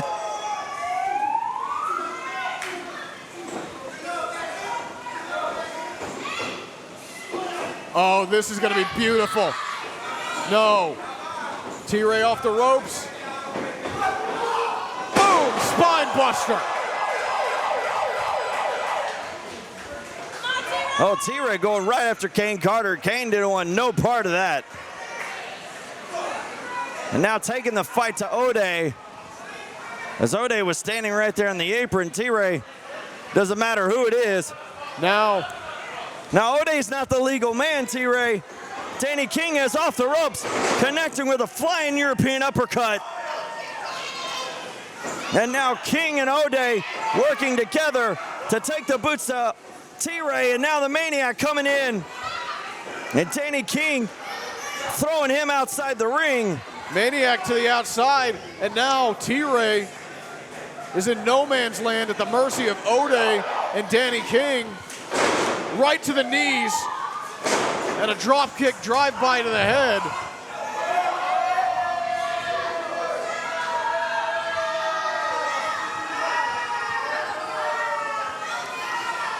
Well, the Dream Team in the 8th day, like I've said, not too fond of one another, but doing a pretty good job here in the form of Danny King and Father O'Day working together.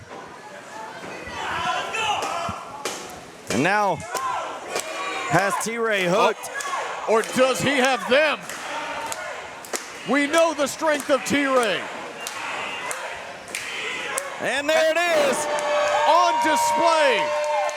T-Ray hitting a suplex on O'Day and Danny King. The man has not lost a step.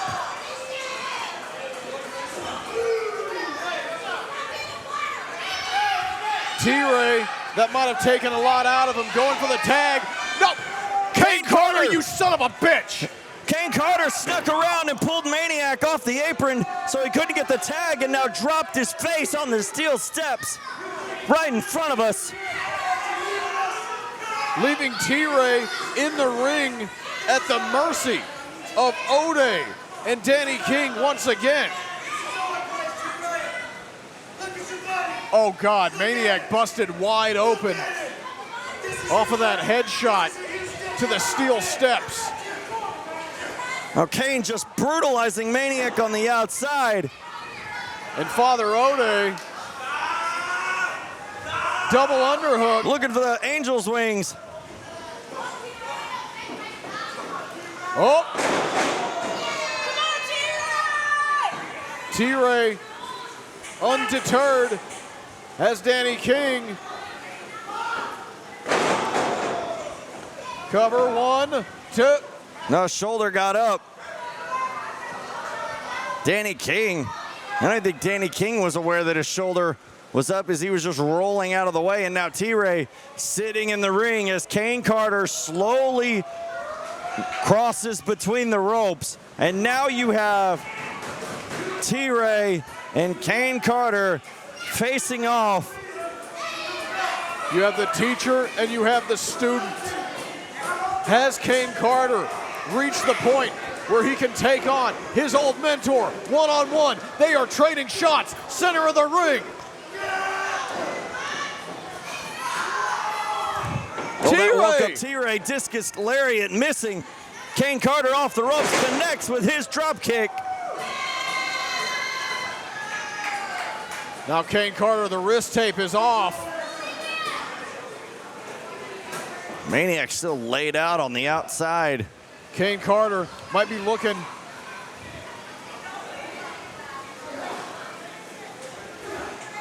T-Ray muscling out with those back elbows. Off the ropes, got connected with a forearm to the face from Kane. Oh, the super kick from T-Ray. Big super kick. Now full Nelson applied.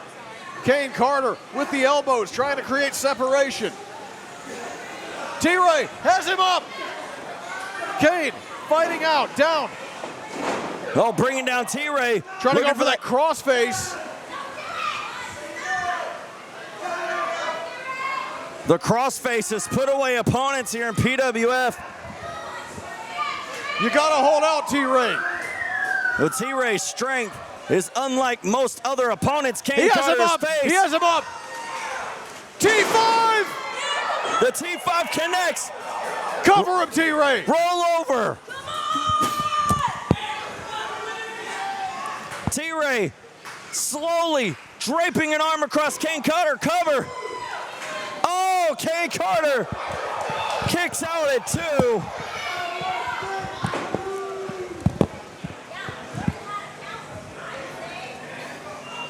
T-Ray unable to put Kane Carter down with the T5. This is not the same Kane Carter that was in the ring a year ago. Slipping out of that powerbomb, and now picked up T-Ray for the blue thunderbomb cover. And T-Ray kicks out.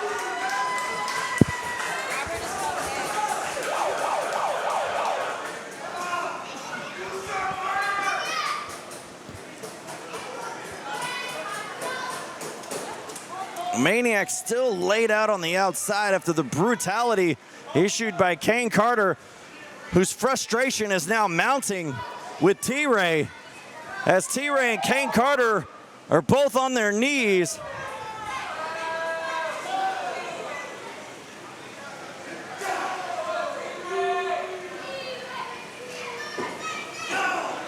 Knee to the midsection from T-Ray. On to Kane. Kane shots to the face. T-Ray. Off the ropes, the pounce! Damn near sent him out of the ring. Well, O'Day's climbing up top. T-Ray doesn't see him. Turns around. O'Day's right there, connecting with a meteor, and Danny King's up on top as well. And a splash, the cream shot connects there.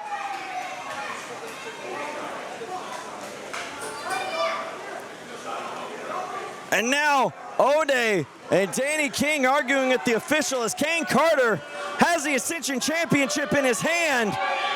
No. You son of a bitch! The title connecting to the face of T-Ray. And now Carter, the official turns around in a cover. And that's it. Well, T-Ray has been eliminated. And you'll notice on the outside, that leaves one member. There's only one man left, and it's Maniac, and Maniac is being attended by our officials right now. Maniac might not be able to continue. This thing might be over. It's 3-on-1. Maniac is busted wide open, and it doesn't seem like he knows where he is. No, you got Maniac fighting to get back in the ring, but Oh, no. Kane Carter goading him on. Maniac, you got to think about this. I mean, I know that's not the best idea, but it's a 3-on-1 assault at the this officials point. are just standing here. They were getting ready to take Maniac to the back because he's obviously in no condition to compete here. Well, there's nothing that they can do at this point. Maniac has signaled that he's ready and willing to fight, although I'm not sure he's able. Well, we know that Maniac has the fighting spirit that can never be put out. But, I mean, at some point you have to wonder what's best. You have to think about the long-term health of the man. And now Danny King and Ode are arguing with each other. Oh, and Maniac got the roll-up off the push. Maniac had the wherewithal to roll up Danny King after Ode pushed him. The descent in the ranks of the New Blood has come back to bite them. And Danny King is gone, but not before he gets a few cheap shots in. Well, King and Ode and Carter look to be discussing who is going to be the final man to put the Maniac out of his misery. And amidst the discussion. Well, they better figure it out quick because Maniac is on his feet. How are you fighting? It's what he does. No, Maniac trying to cover up Ode. Kane Carter right there to save. It was a 3-on-1 advantage for the New Blood. Now down 2-to-1 advantage for them. What it boils down to is this is still a handicap match. Come on, Maniac. And now Kane Carter and Ode are arguing with one another. No, spear! Kane Carter moved as Maniac was rushing in and connected on Ode. Kane over the top, covered by Maniac. And he did it! He did it! Ode's been eliminated. Now it is, the sides are even once again, Jacob. It's Kane Carter and Maniac, 1-on-1. What started as a 5-on-5 is now a 1-on-1 left. Here we are, Kane Carter and Maniac. What absolute mayhem.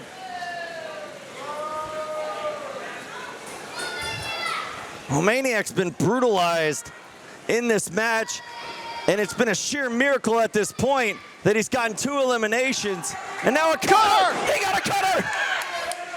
And Kane is staggered. Kane! There's the spear! Maniac! He's gonna do it! Maniac carrying the torch for PWF is looking to put away Kane Carter. Kane Carter is down and in position. Maniac looking to climb up top. Maniac ascends the top. Do it! And he nailed it! The cover. He 1, did! 2. What? What? What? What? What the? No! What are you doing? What? What the hell? Isaac, you piece of shit!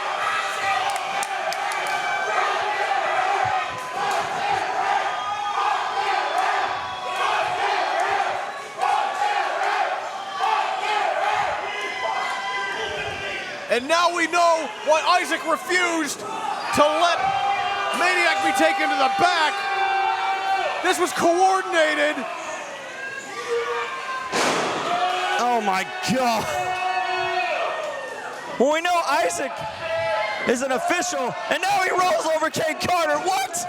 Oh my God. Oh my God. What horse shit?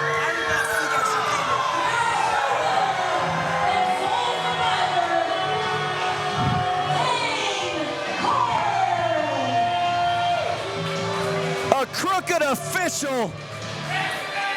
Apparently the color of New Blood is black and white.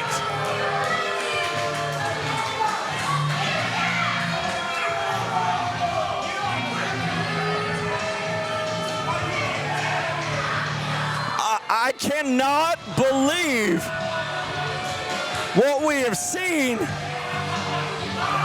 And there you see the celebration from Team New Blood as they had the referee in their back pocket the whole time. The whole time.